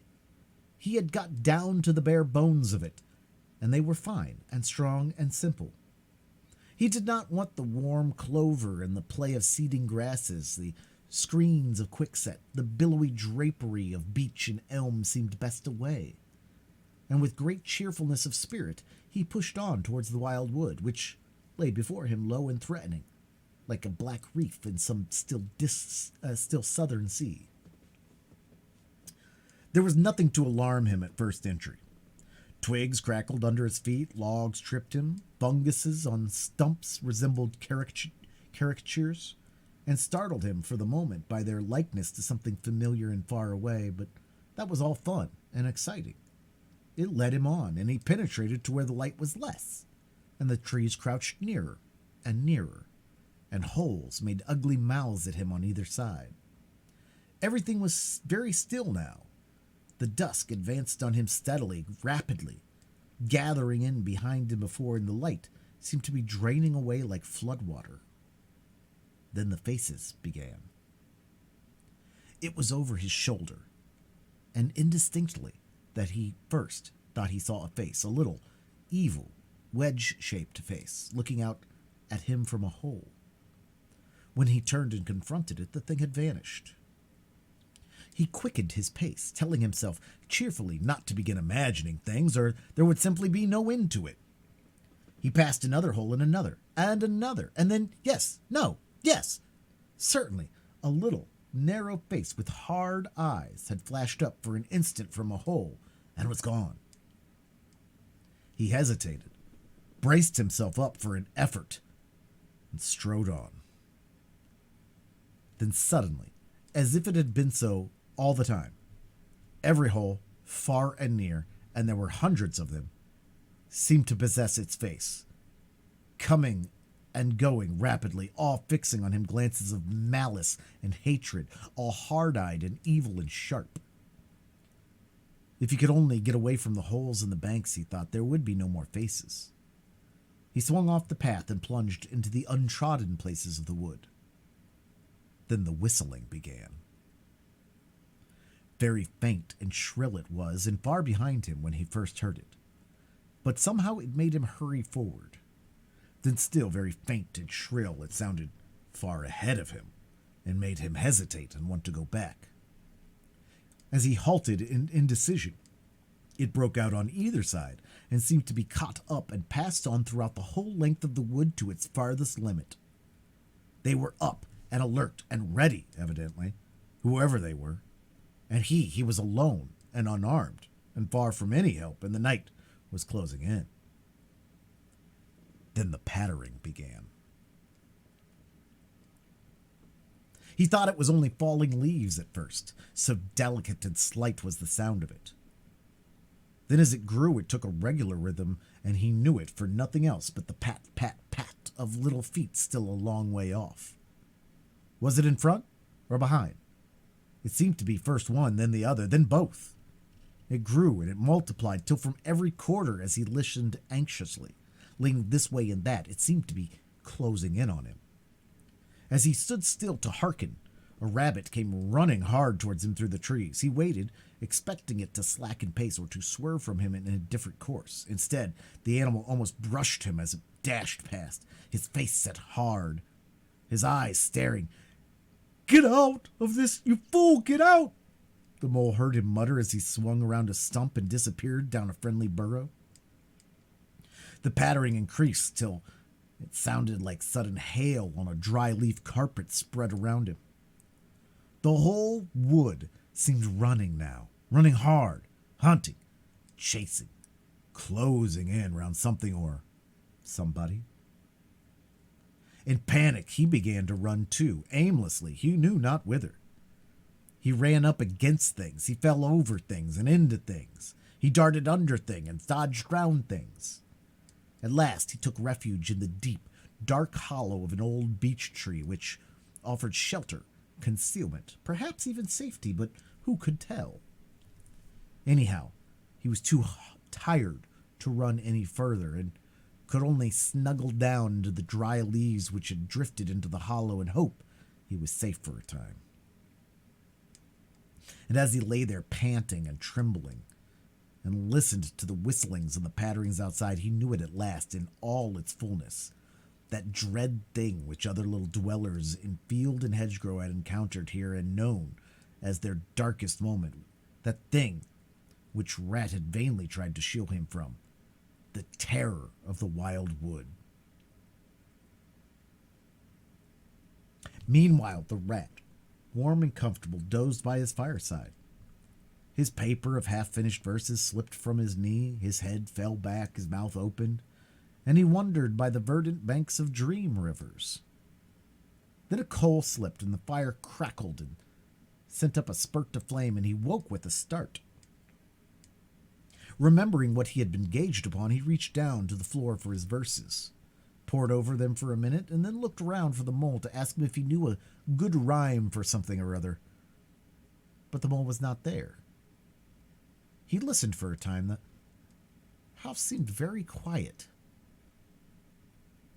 Then he called "Molly" several times, and receiving no answer, got up and went out into the hall. The mole's cap was missing from its accustomed peg. His galoshes, which always lay by the umbrella stand, were also gone. The Rat left the house and carefully examined the muddy surface of the ground outside, hoping to find Mole's tracks. There they were, sure enough. The galoshes were new, just bought for the winter, and the dimples on their soles were fresh and sharp. He could see the imprints of them in the mud, running along straight and purposeful, leading direct to the wild wood. The Rat looked grave and stood in deep thought for a minute or two, and then he re-entered the house, strapped a belt around his waist, shoved a brace of pistols into it, took up a stout cudgel that stood in the corner of the hall, and set up for the wild wood at a smart pace. It was already getting towards dusk when he reached the first fringe of trees and plunged without hesitation into the wood. Looking anxiously on either side for any sign of his friend, here and there wicked little faces popped up out of holes but vanished immediately at sight of the valorous animal, his pistols, and the great ugly cudgel in his grasp. And the whistling and pattering, which he had heard quite plainly at his first entry, died away and ceased, and all was very still. He made his way manfully through the length of the wood to its furthest edge, then, forsaking all paths, he set himself to traverse it, laboriously working over the whole ground all the time, calling out cheerfully, "Molly! Molly! Molly! Where are you? It's me, it's Old Rat. He had patiently hunted through the wood for an hour or more when at last his joy he heard a little answering cry. Guiding himself by the sound, he made his way through the gathering darkness to the foot of an old beech tree with a hole in it. And from out of the hole came a feeble voice saying, "Ratty, is that really you?" The rat crept into the hollow, and there he found the mole, exhausted and still trembling. "Oh, Rat, I've been so frightened you can't think." "Oh, I quite understand," said the rat soothingly. "You shouldn't really have gone and done it, Mole. I did my best to keep you from it. We riverbankers, we hardly ever come here by ourselves. If we have to come, we come in couples at least, and then we're generally all right. Besides, there are 100 things one has to know, which we understand all about, and you don't as yet. I mean passwords and signs and sayings which have power and effect, and plants you carry in your pocket, and verses you repeat, and dodges and tricks you practice. All simple enough when you know them, but they've got to be known if you're small, or you'll find yourself in trouble. Of course, if you were a badger or otter, it would be quite another matter." "Surely the brave Mr. Toad wouldn't mind coming in here by himself, would he?" inquired the mole. "Old Toad?" said the rat, laughing heartily. "He wouldn't show his face here alone, not for a whole hatful of golden guineas. No, Toad wouldn't." The mole was greatly cheered by the sound of the rat's careless laughter, as well as by the sight of his stick and his gleaming pistols, and he stopped shivering and began to feel bolder and more himself again. "Now then," said the rat presently, "we really must pull ourselves together and make a start for home while there's still a little light left. It'll never do to spend the night here, you understand. Too cold, for one thing." "Dear Ratty," said the poor mole, "I'm dreadfully sorry, but I'm simply dead beat, and that's a solid fact. You must let me rest here a little while longer and get my strength back if I'm to get home at all." "Oh, all right," said the good-natured rat. "Rest away. It's pretty nearly pitch dark now, anyway, and there ought to be a bit of a moon later." So the mole got well into the dry leaves and stretched himself out and presently dropped off into sleep, though of a broken and troubled sort, while the rat covered himself up too as best he might for warmth and lay patiently waiting with a pistol in his paw. When at last Mole woke up, much refreshed and in his usual spirits, the rat said, "Now then, I'll just take a look outside and see if everything's quiet. Then we really must be off." He went to the entrance of their retreat and put his head out. Then the mole heard himself saying quietly to himself, "Hello, hello, here is a go." What's up, Ratty?" said the mole. "Snow is up," replied the rat believingly, "or rather down. It's snowing hard." The mole came and crouched beside him, and looking out, saw the wood that had been so dreadful to him in quite a changed aspect. Holes, hollows, pools, pitfalls, and other black menaces to the wayfarer were vanishing fast, and a gleaming carpet of fairy was springing up everywhere. It looked too delicate to be trodden upon by rough feet. A fine powder filled the air and caressed the cheek with a tingle in its touch, and the black boles of the trees showed up in a light that seemed to come from below. "Well, well, it can't be helped," said the rat after pondering. "We must make a start and take our chance, I suppose. The worst of it is, I don't exactly know where we are, and now this snow makes everything look so very different." It did indeed. The mole would not have known that it was the same wood. However, they set out bravely and took the line that seemed most promising, holding on to each other and pretending with invincible cheerfulness that they recognized an old friend in every fresh tree that grimly and silently greeted them, or saw openings, gaps, or paths with a familiar turn in them in the monotony of white space and black tree trunks that refused to vary. An hour or two later, they had lost all track of time, they pulled up, dispirited, weary, and hopelessly at sea, and sat down on a fallen tree trunk to recover their breath and consider what was to be done. They were aching with fatigue and bruised with tumbles. They had fallen into several holes and got wet through. The snow was getting so deep that they could hardly snag their little legs through it, and the Trees were thicker and more like each other than ever. There seemed to be no end to this wood, and no beginning, and no difference in it, and worst of all, no way out. "We can't sit here very long," said the rat. "We shall have to make another push for it, and do something or other. The cold is too awful for anything, and the snow will soon be too deep for us to wade through."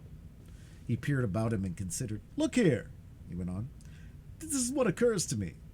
There's a sort of dell down here in front of us where the ground seems all hilly and humpy and hummocky. We'll make our way down into that and try to find some sort of shelter, a cave or hole with a dry floor to it, out of the snow and wind, and there we'll have a good rest before we try again, for we're both of us pretty dead beat. Besides, the snow may leave off, or something may turn up." So once more they got to their feet and struggled down into the dell, where they hunted about for a cave or some corner that was dry and a protection from the keen wind and the whirling snow. They were investigating one of the hummocky bits the rats had spoken of when suddenly the mole tripped up and fell forward on his face with a squeal. "Oh, my leg!" he cried. "Oh, my poor shin!" as he sat up on the snow and nursed his leg in both of his front paws. "Poor old mole," said the rat kindly. "You don't seem to be having much luck today, do you? Let's have a look at that leg. Yep, yeah," he went on, going down on his knees to look. "You cut your shin, sure enough. Wait till I get my handkerchief, and I'll tie it up for you." "I must have tripped over a hidden branch or a stump. Oh," said the mole miserably. "Oh, my, oh, my." "It's a very clean cut," said the rat, examining it again attentively. "That was never done by a branch or stump. It looks as if it was made by the sharp edge of something in metal. Funny." He pondered a while and examined the hump and slips that surrounded them. "Well, never mind what done it," said the mole, forgetting his grammar and his pain. "It hurts just the same, whatever done it." But the rat, after carefully tying up the leg with his handkerchief, had left him and was busy scraping in the snow. He scratched and shoveled and explored, all four legs working busily, while the mole waited impatiently, remarking at intervals, Oh, come on, rat." Suddenly the rat cried, "Hooray!" and then "Hooray, hooray, hooray, hooray!" and fell to executing a feeble jig in the snow. "What have you found, Ratty?" asked the mole, still nursing his leg. "Come and see," said the delighted rat as he jigged on. The mole hobbled up to the spot and had a good look.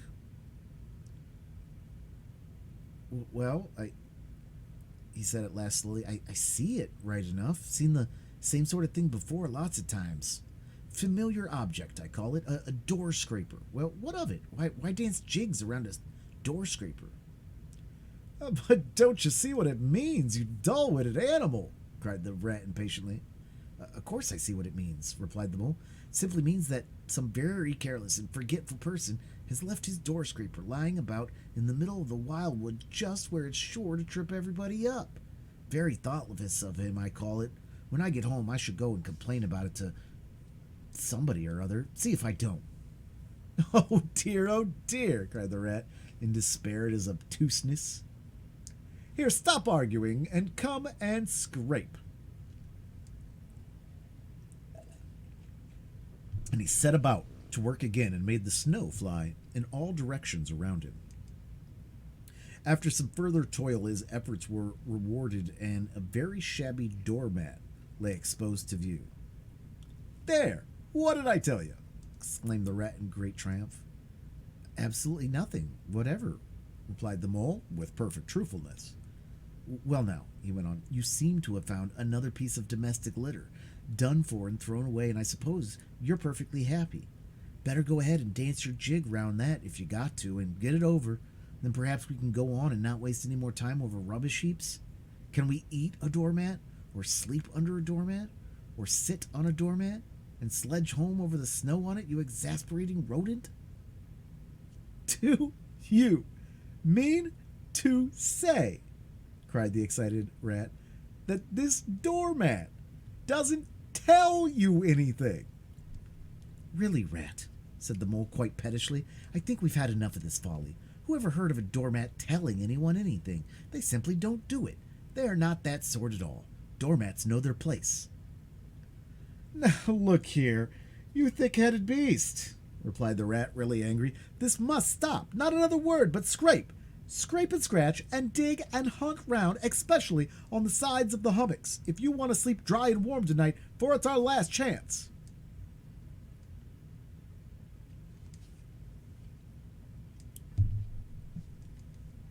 The rat attacked a snowbank beside them with ardor, probing with his cudgel everywhere and then digging with fury. And the mole scraped busily too, more to oblige the rat than for any other reason, for his opinion was that his friend was getting lightheaded. Some 10 minutes hard work, and the point of the rat's cudgel struck something that sounded hollow. He worked till he could get a paw through and feel, and then the mole to come and help him. Hard at it went the two animals, till at last the result of their labors stood full in view of the astonished and hitherto incredulous mole. In the side of what had seemed to be a snowbank stood a solid-looking little door, painted a dark green.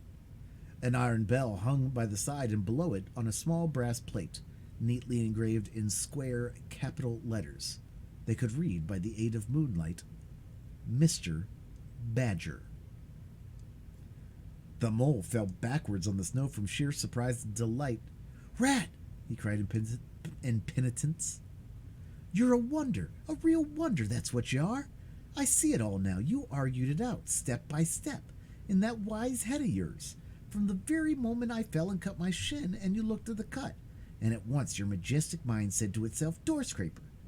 Then you turned to and found the very door scraper that done it. Did you stop there? No. Some people would have been quite satisfied, but not you. Your intellect went on working. Let me only just find a doormat, says you to yourself, and my theory is proved. And of course, you found your doormat. You're so clever. I believe you could find anything you liked. Now, says you, that door exists as plain as if it were saw it. There's nothing else remains to be done but to find it. Well, I've read about that sort of things in books, but I never come across it before in real life. You ought to go where you'll be properly appreciated. You're simply wasted here among us fellows. Finally had your head, Ratty. But as you haven't, interrupted the rat rather unkindly, I suppose you're going to sit on the snow all night and talk? Get up at once and hang on that bell pull you see there and ring hard, hard as you can while I hammer. While the rat attacked the door with his stick, the mole sprang up at the bell pull, clutched it, and swung there, both feet well on the ground, and from quite a long way off they could faintly hear a deep-toned bell respond. End of chapter 3.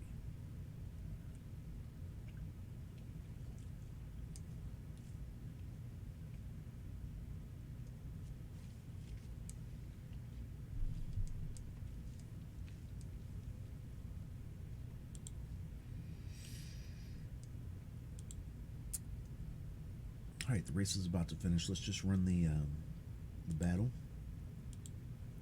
I like this one chapter at a time. It's just working out really nice. One chapter. Race and battle.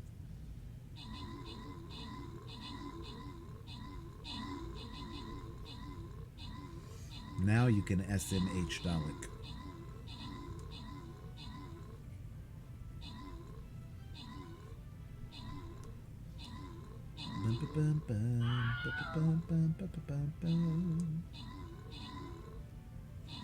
Dalek, Shadow, and Mama getting the points.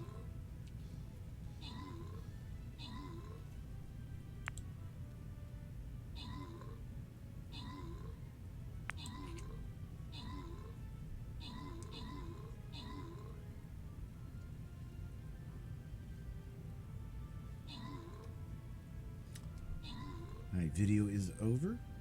Play to play.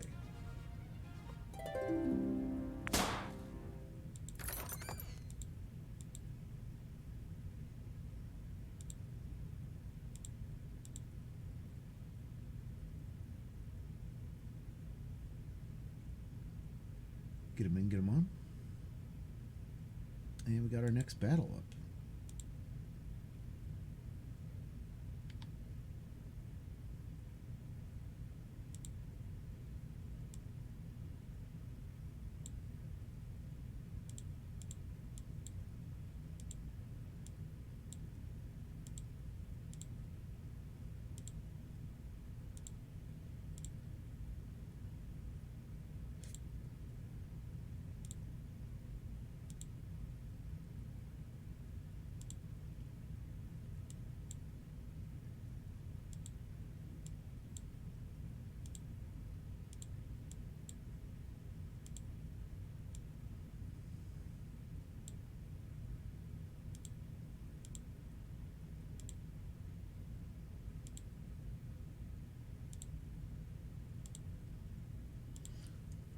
All right, races up, battles up.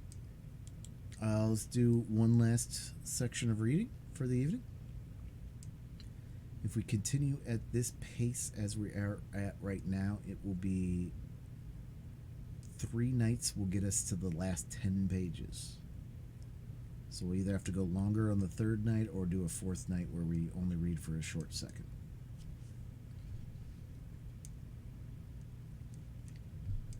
But who knows? The pages may speed up or slow down.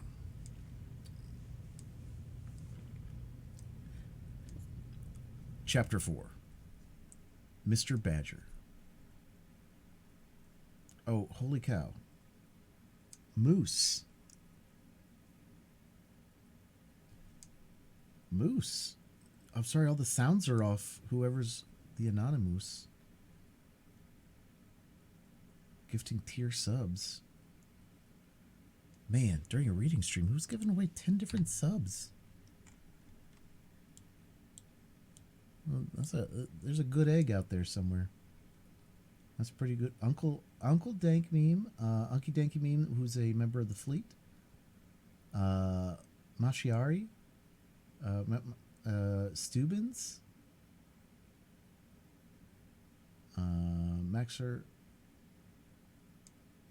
Maxerinaris, I don't know them. Mrs. Bryce Scrubble, Ratwork Actual, Crazy, Drixie, Ghostova. Sunder, was that you? Sunder. Was that you, Anonymous? Well, if you were, it's Anonymous, you don't have to tell us. But what's up, Sunder?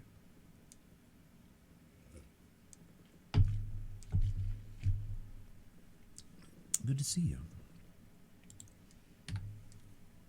Because anonymous gifter is so long, like all of the words were, like all the names were split up. Mr. Striker is another one. Yeah, we got some good names in there. All right, guys, let's do our last reading section, and then we'll get to playing some video games. No, it's not B, but could it be? Happy reading biddies. Oh, thank you for the reading biddies. Man, that's so generous of you. Yeah, all the alerts are off right now. We'll do alerts as soon as this chapter is over. This is our last chapter of the day. Thank you so much, Sunder. And thank you, Anonymous. As I said, I fell asleep. That's so good, Katsu. I'm so happy you did. I'm sure you could use it. Welcome back. All right, let's read this last chapter. Wait a minute. Holy bejesus, what's going on? We don't even have alerts on. Moose. Gifting to Patch Adams, to Dalo, to Gojasis, to Harley, to just Briscruble, to It's Smoky, to Flash Twitchy, Game Cow, in Disarray, Ryan Jim. Wow, those are some great names there. There's some great names in there. Also, I'm at 10k bits. Not nice. You got the red. You got the red Jimmy. That's awesome. Thank you, Moose. Thank you, Nani Moose. That's so incredibly generous. Thank you so much.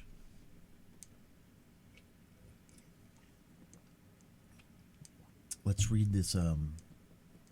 Glad you didn't go one. Why? You wanna?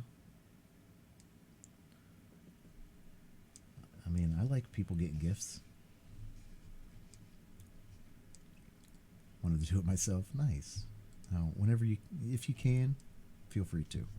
Let's read this last chapter, and then we'll get back to gaming, and we'll turn some alerts on. Thank you, Anonymous. Thank you, Sunder. So kind. Chapter 4. Mr. Badger. Sunder.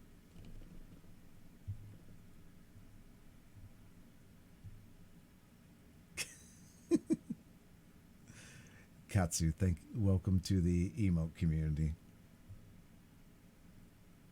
Looks like you can do it yourself month 2 if you want. Got him.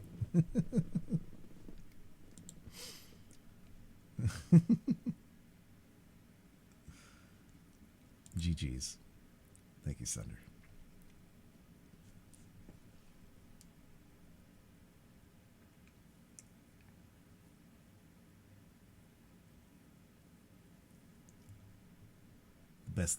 Best laid plans of mice and men.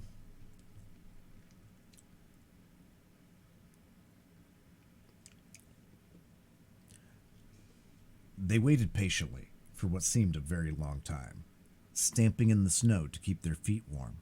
At least they heard the sound of slow shuffling footsteps approaching the door from the inside. It seemed, as the mole remarked to the rat, like someone walking in carpet slippers that were too large for him and down at the heel, which was intelligent of Mole because that's exactly what it was. How'd you do the heart? I don't. There was the noise of a bolt shot back, and the door opened a few inches, enough to show a long snout and a pair of sleepy, blinking eyes. "Now, the very next time this happens," said a gruff and suspicious voice, "I shall be exceedingly angry. Who is it this time, disturbing people on such a night? Speak up."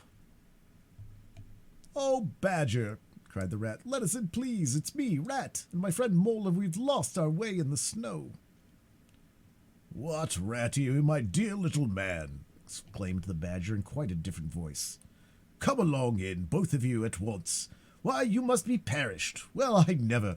Lost in the snow, and in the wild wood, too, and at this time of night. But come in with you."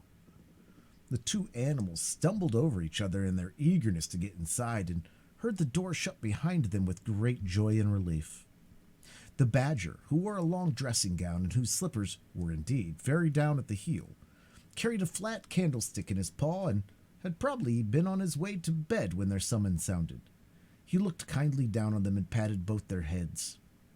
"This is not the sort of night for small animals to be out," he said paternally. "I'm afraid you've been up to some of your pranks again, Ratty. But come along, come into the kitchen. There's a first-rate fire there, and supper and everything."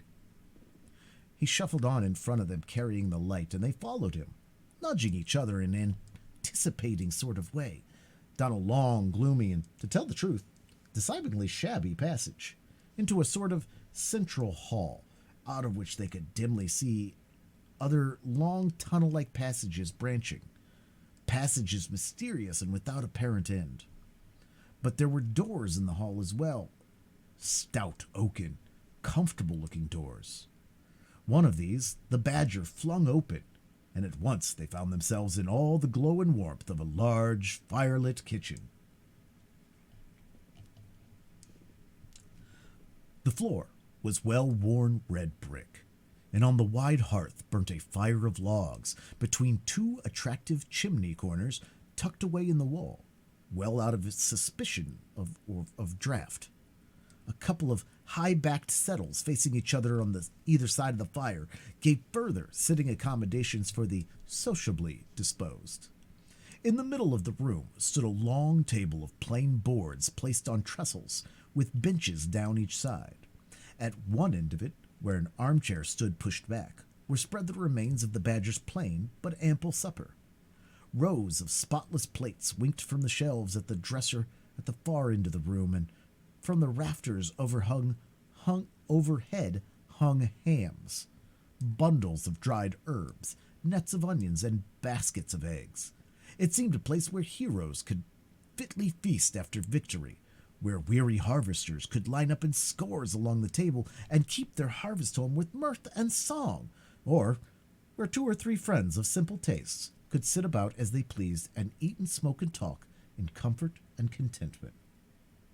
The ruddy brick floor smiled up at the smoky ceiling. The oaken settles, shiny with long wear, exchanged cheerful glances with each other.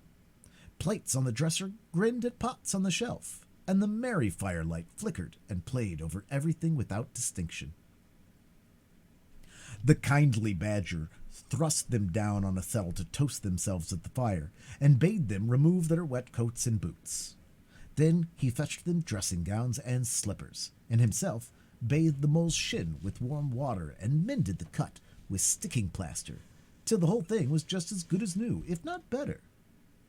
In the embracing light and warmth, warm and dry at last, with weary legs propped up in front of them, and a suggestive clink of plates being arranged on the table behind, it seemed to the storm-driven animals, now in safe anchorage, that the cold and trackless wild wood, just left outside, was miles and miles away, and all that they had suffered in it a half-forgotten dream. When at last they were thoroughly toasted, the badger summoned them to the table, where he had been busy laying a repast. They had felt pretty hungry before, but when they actually saw at last the supper that was spread for them, really it seemed only a question of what they should attack first, where all was so attractive, and whether the only thing would obligingly wait for them till they had time to give them full attention. Conversation was impossible for a long time, and when it slowly resumed, it was that regrettable sort of conversation that results from talking with your mouth full. The badger did not mind that sort of thing at all, nor did he take any notice of elbows on the table or everybody speaking at once. As he did not go into society himself, he had got an idea that these things belonged to the things that didn't really matter. We know, of course, that he was wrong and took too narrow a view, because they do matter very much, though it would take too long to explain why. He sat in his armchair at the head of the table and nodded gravely at intervals as the animals told their story, and he did not seem surprised or shocked at anything, and he never said, "I told you so," or "just what I always said," or remarked that they ought to have done so-and-so, or ought not to have done something else. The mole began to feel very friendly towards him. When supper was really finished at last, and each animal felt that his skin was now as tight as was decently safe, and that by this time he didn't care a hang for anybody or anything, they gathered round the glowing embers of a great wood fire and thought how jolly it was to be sitting up so late and so independent and so full. And after they had chatted for a time about things in general, the badger said heartily, "Now then, tell us news from your part of the world. How's old Toad going on?" "Oh, from bad to worse," said the rat gravely, while the mole, cocked up on a settle and basking in the firelight, his heels higher than his head, tried to look properly mournful. "Another smash-up only last week, and a bad one. You see, he will insist on driving himself, and he's hopelessly incapable. If only he'd employed a decent, steady, well-trained animal, paid him good wages, and leave everything to him, he'd get on all right. But no, he's convinced he's a heaven-born driver, and nobody can teach him anything, and all the rest follows." "How many has he had?" inquired the badger gloomily. "Smashes or machines?" asked the rat. "Oh, well, after all, it's the same thing with Toad. This is the 7th. As for the others, you know that coach house of his? Well, it's piled up, literally piled up to the roof, with fragments of motor cars, none of them bigger than your hat. That accounts for the other 6, so far as they can be accounted for." "He's been in the hospital 3 times, put in the mole. And as for the fines he's had to pay, it's simply awful to think of." "Yes, and that's part of the trouble," continued the rat. "Toad's rich, we all know, but he's not a millionaire. And he's hopelessly bad driver, and quite regardless of law and order. Killed or ruined, it's got to be one of the two things, sooner or later. Badger, we're his friends. Oughtn't we to do something?" The badger went through a bit of hard thinking. "Now look here," he said at last, rather severely. "Of course you know I can't do anything now." His 2 friends assented, quite understanding his point. No animal, according to the rules of animal etiquette, is ever expected to do anything strenuous or heroic or even moderately active during the off-season of winter. All are sleepy, some actually asleep. all are weather-bound, more or less, and all are resting from arduous days and nights, during which every muscle in them has been severely tested and every energy kept at full strength. "Very well, then," continued the Badger. "But when once the year has really turned, and the nights are shorter, and halfway through them one rouses and feels fidgety and wanting to be up and doing by sunrise, it's not before you know." Both animals nodded gravely. They knew.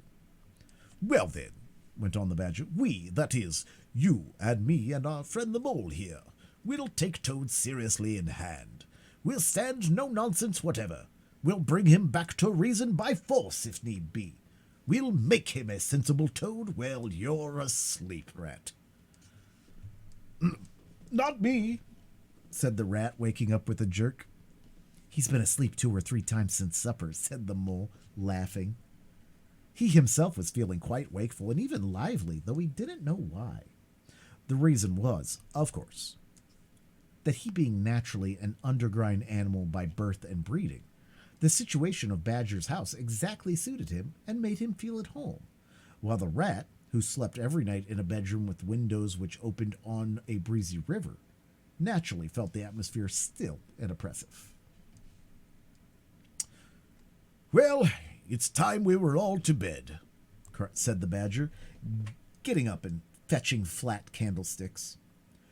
"Come along, you two, and I'll show you your quarters, and take your time tomorrow morning. Breakfast at any hour you please."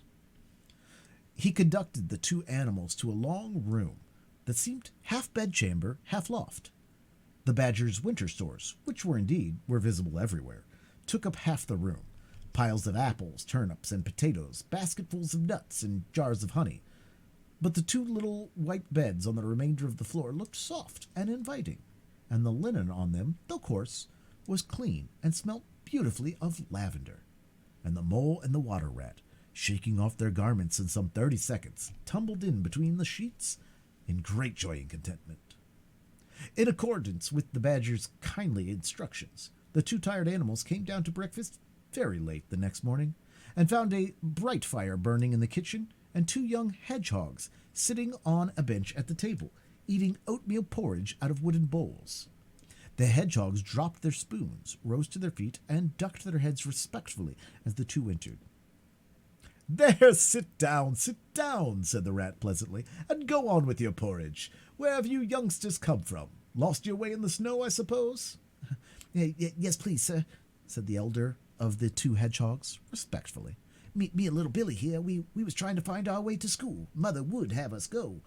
Was the weather ever so, and of course we lost ourselves, sir, and Billy, he got frightened and took and cried, being young and faint-hearted, and at last we happened against Mr. Badger's back door, and made so bold as to knock, sir, for Mr. Badger, he's a kind-hearted gentleman, and everyone knows." "I understand," said the Rat, cutting himself some rashers from a side of bacon, while the Mole dropped some eggs into a saucepan.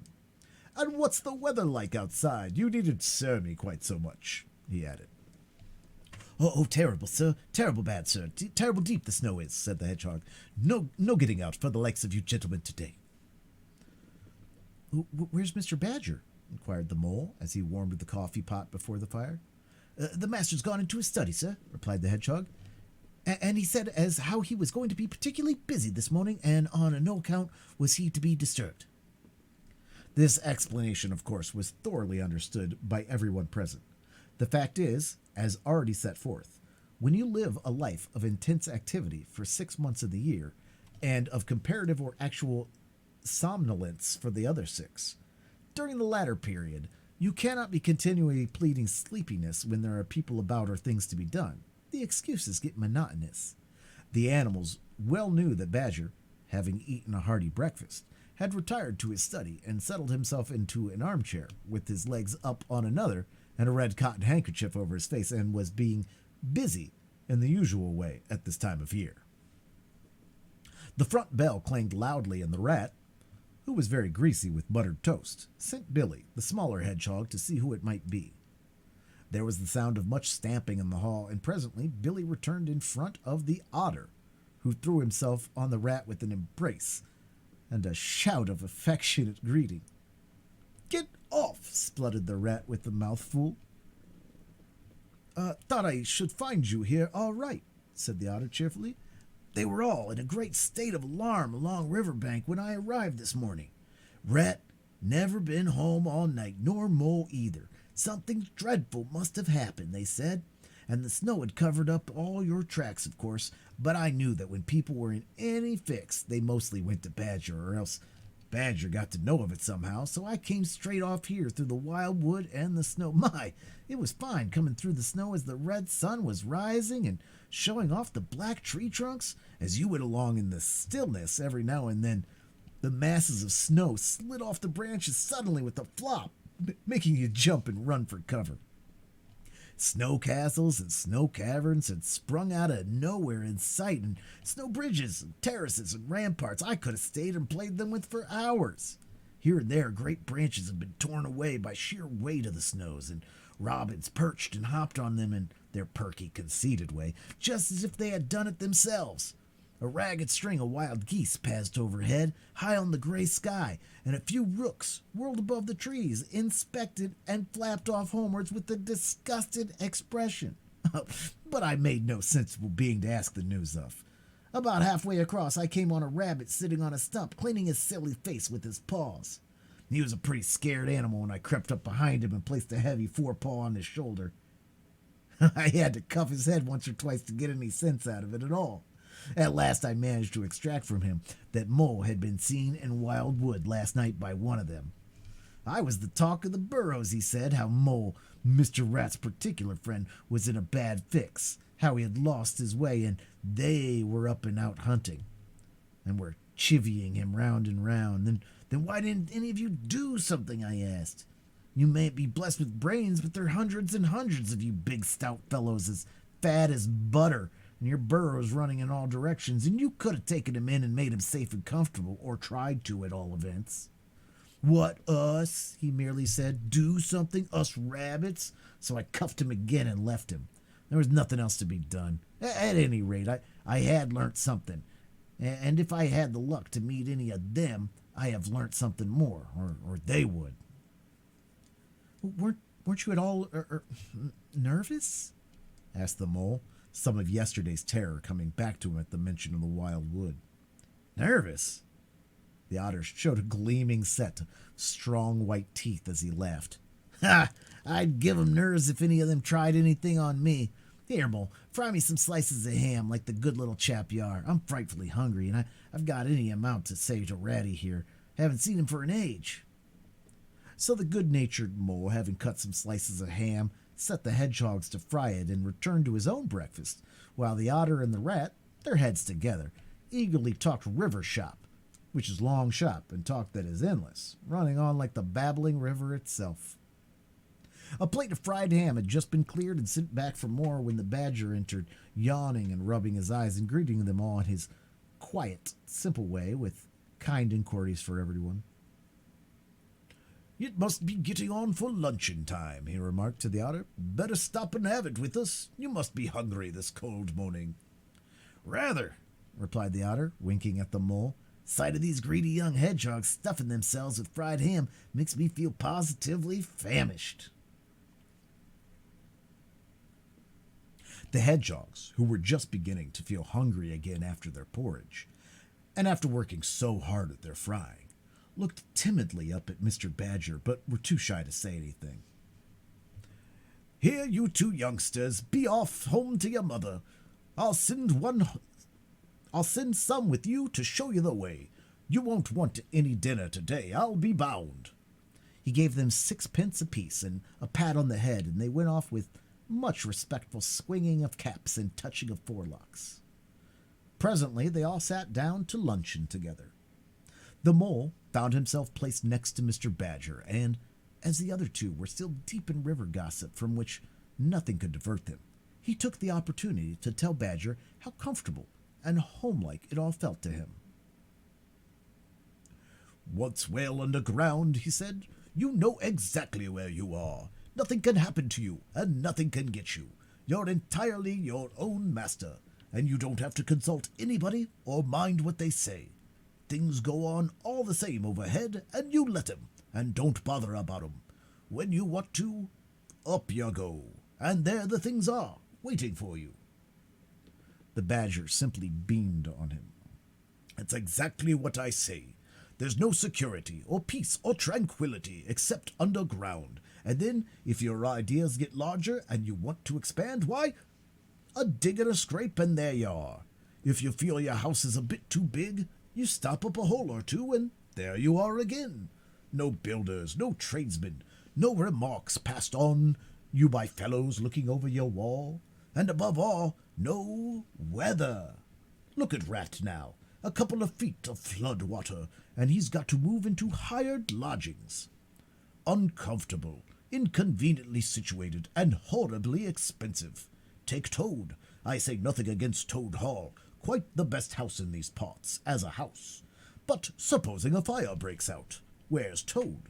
Supposing tiles are blown off, or walls sink or crack, or windows get broken, where's Toad?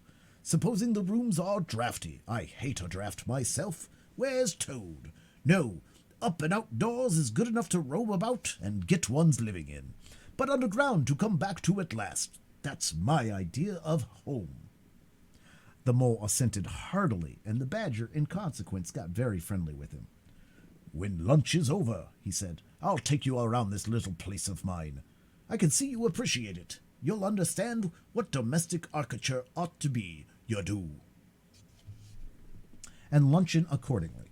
When the other two had settled themselves into the chimney corner and started a heated argument on the subject of eels, the badger lighted a lantern and bade the mole follow him.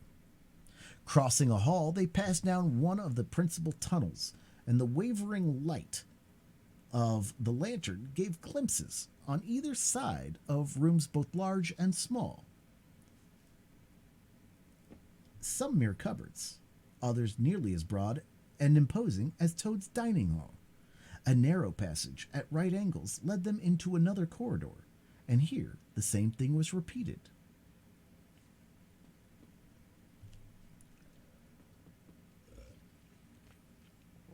The mole was staggered at the size, the extent, the ramifications of it all. At the length of the dim passage, the solid vaultings of the crammed store chambers, the masonry everywhere, the pillars, the arches, the pavements. How on earth, Badger, he said at last, did you ever find time and strength to do all this? It's astonishing. Welcome, Raiders. How are you?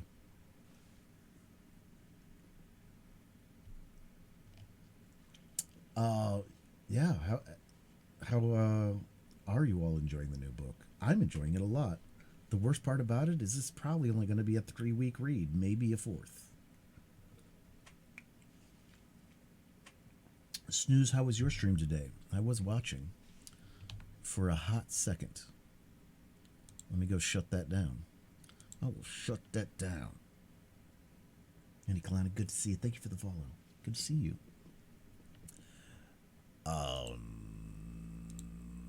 Dalek getting another win. Let's go run this Stream Raiders battle and get a new marbles race going. We are on our last chapter, though. It was lovely. Big tonal shift in Dracula. I'm gonna have to get into the VOD. It's just funny because I don't even like watching my own VODs.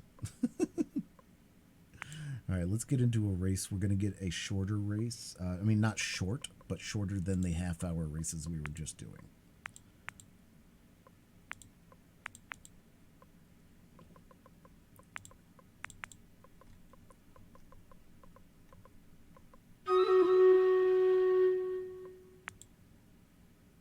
All right, here's a 10-minute race.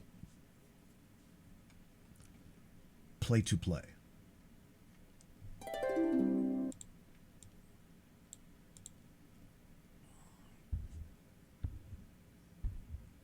First chapters were very scary, and then changing back to something more normal was quite the adjustment.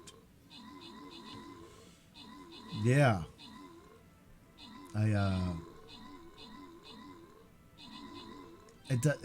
Dracula does take some turns. It's been a long time, but Dracula does take some turns.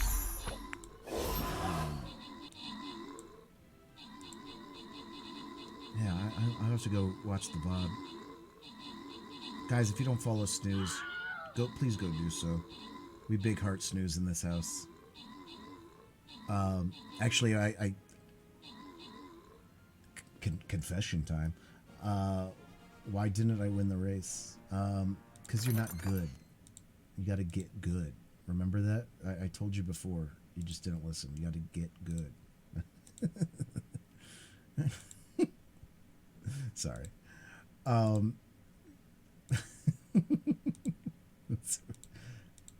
You misspelled true. You misspelled true. Yeah,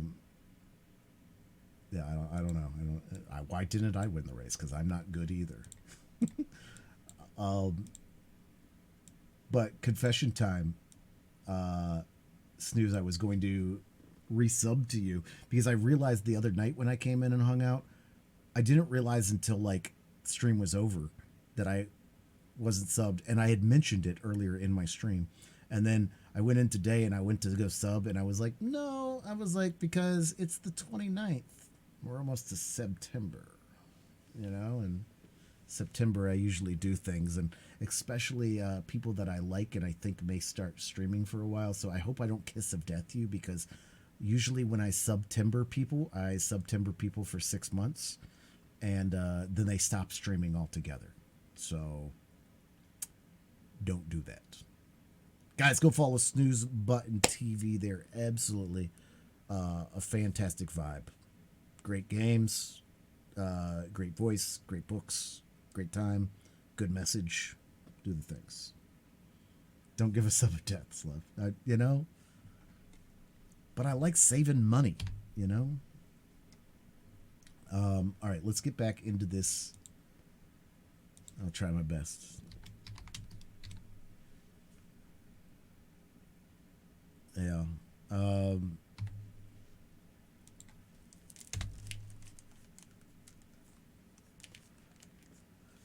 So let's get back into this. We kind of went with, you know, I always think I have an idea of like how I'm going to do voices, and then like I just change them. Usually the main character is close to my own. I just barely change.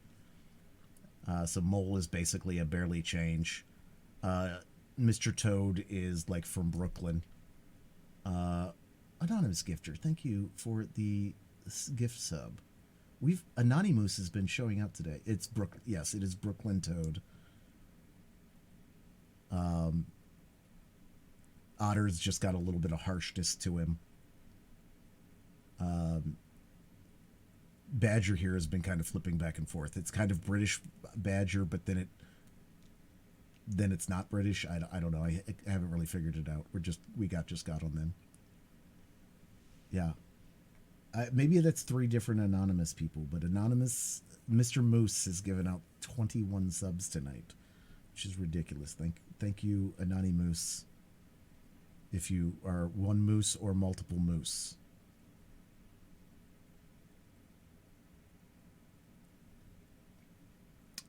Thank you guys so much. Get comfy. We're just going to finish this chapter, and then we are going to just do a little gaming. If you guys want to play Jigsaw Puzzle Dreams, it's free on Steam, and there's the code. If you want to get into, well, you can't get into the race right now, but if you want to get into Stream Raiders, feel free to hop in there. All right.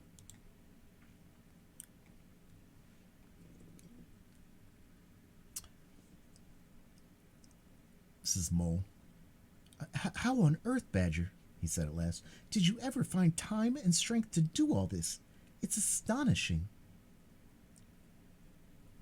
It would be astonishing indeed, said the Badger simply, if I had done it. But as far as the matter of I did none of it, only cleaned out the passages and chambers as far as I had need of them. There's lots more of it all round about. I see you don't understand, but I must explain it to you. Well, very long ago, on the spot where the wildwood waves now, before ever it had planted itself and grown up to what it is now, there was a city of people, you know. Here, where we are standing, they lived and walked and talked and slept and carried on their business. Had they stabled their horses and feasted, from here they rode out to fight or drove out to trade. They were a powerful people and rich and great builders. They built to last, for they thought their city would last forever. But what has become of them all? Asked the Mole. Who can tell? Said the Badger. People come. They stay for a while, they flourish, they build, and they go. It's their way, but we remain. There were badgers here, I've been told, long before that same city ever came to be. And now there are badgers here again. We are an enduring lot, and we may move out for a time, but we wait, and are patient, and back we come, and so it will ever be. Well, and when they went at last, these people, said the Mole. When they went, continued the Badger, the strong winds and persistent rains took the matter in hand, patiently, ceaselessly, year after year. Perhaps we badgers, too, in our small way, helped a little. Who knows? It was all down, down, down, gradually, ruin and leveling and disappearance. Then it was all up, up, up, gradually, as seeds grew to saplings, and saplings to forest trees, and bramble and fern came creeping in to help. Leaf mold rose and obliterated. Streams in their winter freshness brought sand and soil to clog and to cover. And in course of time, our home was ready for us again, and we moved in. Up above us, on the surface, the same thing happened. Animals arrived, liked the look of the place, took up their quarters, settled down, spread, and flourished. They didn't bother themselves about the past. They never do. They're too busy. The place was a bit humpy and hillocky, naturally, and full of holes. But that was rather an advantage. And they don't bother about the future either. The future, when people perhaps will move in again, for a time, as may very well be. The Wild Wood is pretty well populated by now, with all the usual lot, good, bad, and indifferent. I name no names. It takes all sorts to make a world, but I fancy you know something about them yourself by this time. I do indeed, said the Mole with a slight shiver. Well, well, said the Badger, patting him on the shoulder. It was your first experience of them, you see. They're really not so bad, and we must all live and let live. But I'll pass a word around tomorrow, and I think you'll have no further trouble. Any friend of mine walks where he likes in this country, or I'll know the reason why. When they got back to the kitchen again, they found the rat walking up and down, very restless.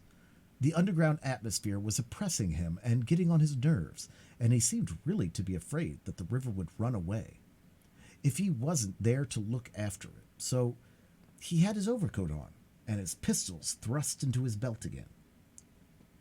Come along, Mole, he said anxiously as soon as he caught the sight of them. We must get off while it's daylight. Don't want to spend another night in the Wild Wood again. Yeah, it'll be all right, my fine fellow, said the Otter. I'm coming along with you, and I know every path blindfold. And there's a head that needs to be punched. You can confidently rely on me to punch it. You really needn't fret, Ratty, added the Badger placidly. Just forgot how to talk. You really needn't fret, Ratty, added the Badger placidly. My passages run further than you think, and I bolt holes to the edge of the wood in several directions, though I don't care for everybody to know about them. When you really have to go, you shall leave by one of my shortcuts. Meantime, make yourself easy and sit down again. The rat was nevertheless still anxious to be off and attend to his river, so the Badger, taking up his lantern again, led the way along a damp and airless tunnel that wound and dipped, part vaulted, part hewn through solid rock, for a weary distance that seemed to be miles. At last, daylight began to show itself confusedly through tangled growth overhanging the mouth of the passage, and the Badger, bidding them a hasty goodbye, pushed them hurriedly through the opening, made everything look as natural as possible again with creepers, brushwood, and dead leaves, and retreated. They found themselves standing on the very edge of the Wild Wood. Rocks and brambles and tree roots behind them, confusedly heaped and tangled in front, a great space of quiet fields, hemmed by lines of hedges black on the snow, and far ahead, a glint of the old familiar river, while the wintry sun hung red and low on the horizon. The otter, as knowing all the paths, took charge of the party, and they trailed out on a beeline for a distant stile. Pausing there a moment and looking back, they saw the whole mass of the wild wood, dense, menacing, compact, and grimly set in the vast white surroundings. Simultaneously, they turned and made swiftly for home, for firelight and the familiar things it played on, for the voice, sounding cheerily outside the window, of the river that they knew and trusted in all its moods, that never made them afraid with any amazement.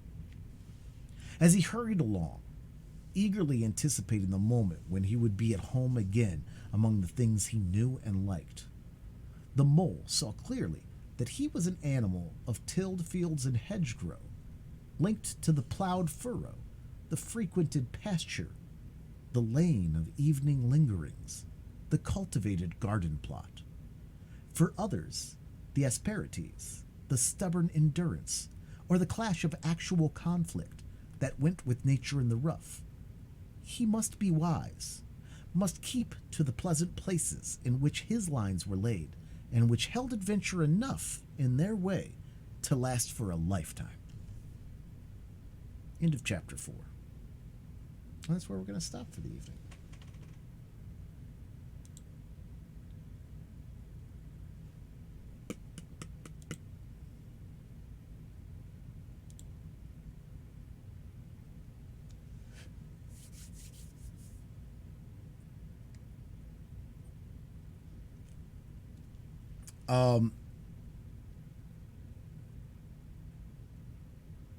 Though it changed a little, I feel like that was part was terrible, but thank you. If you guys have ever watched the Venture Brothers, very loosely, Rat's voice in my head is Dr. Venture's brother, also Dr. Venture.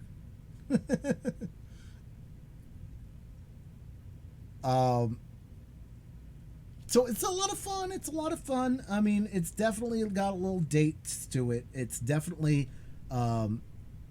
because as it was made, it was children's stories basically told by Kenneth Grahame to his child and then cobbled together.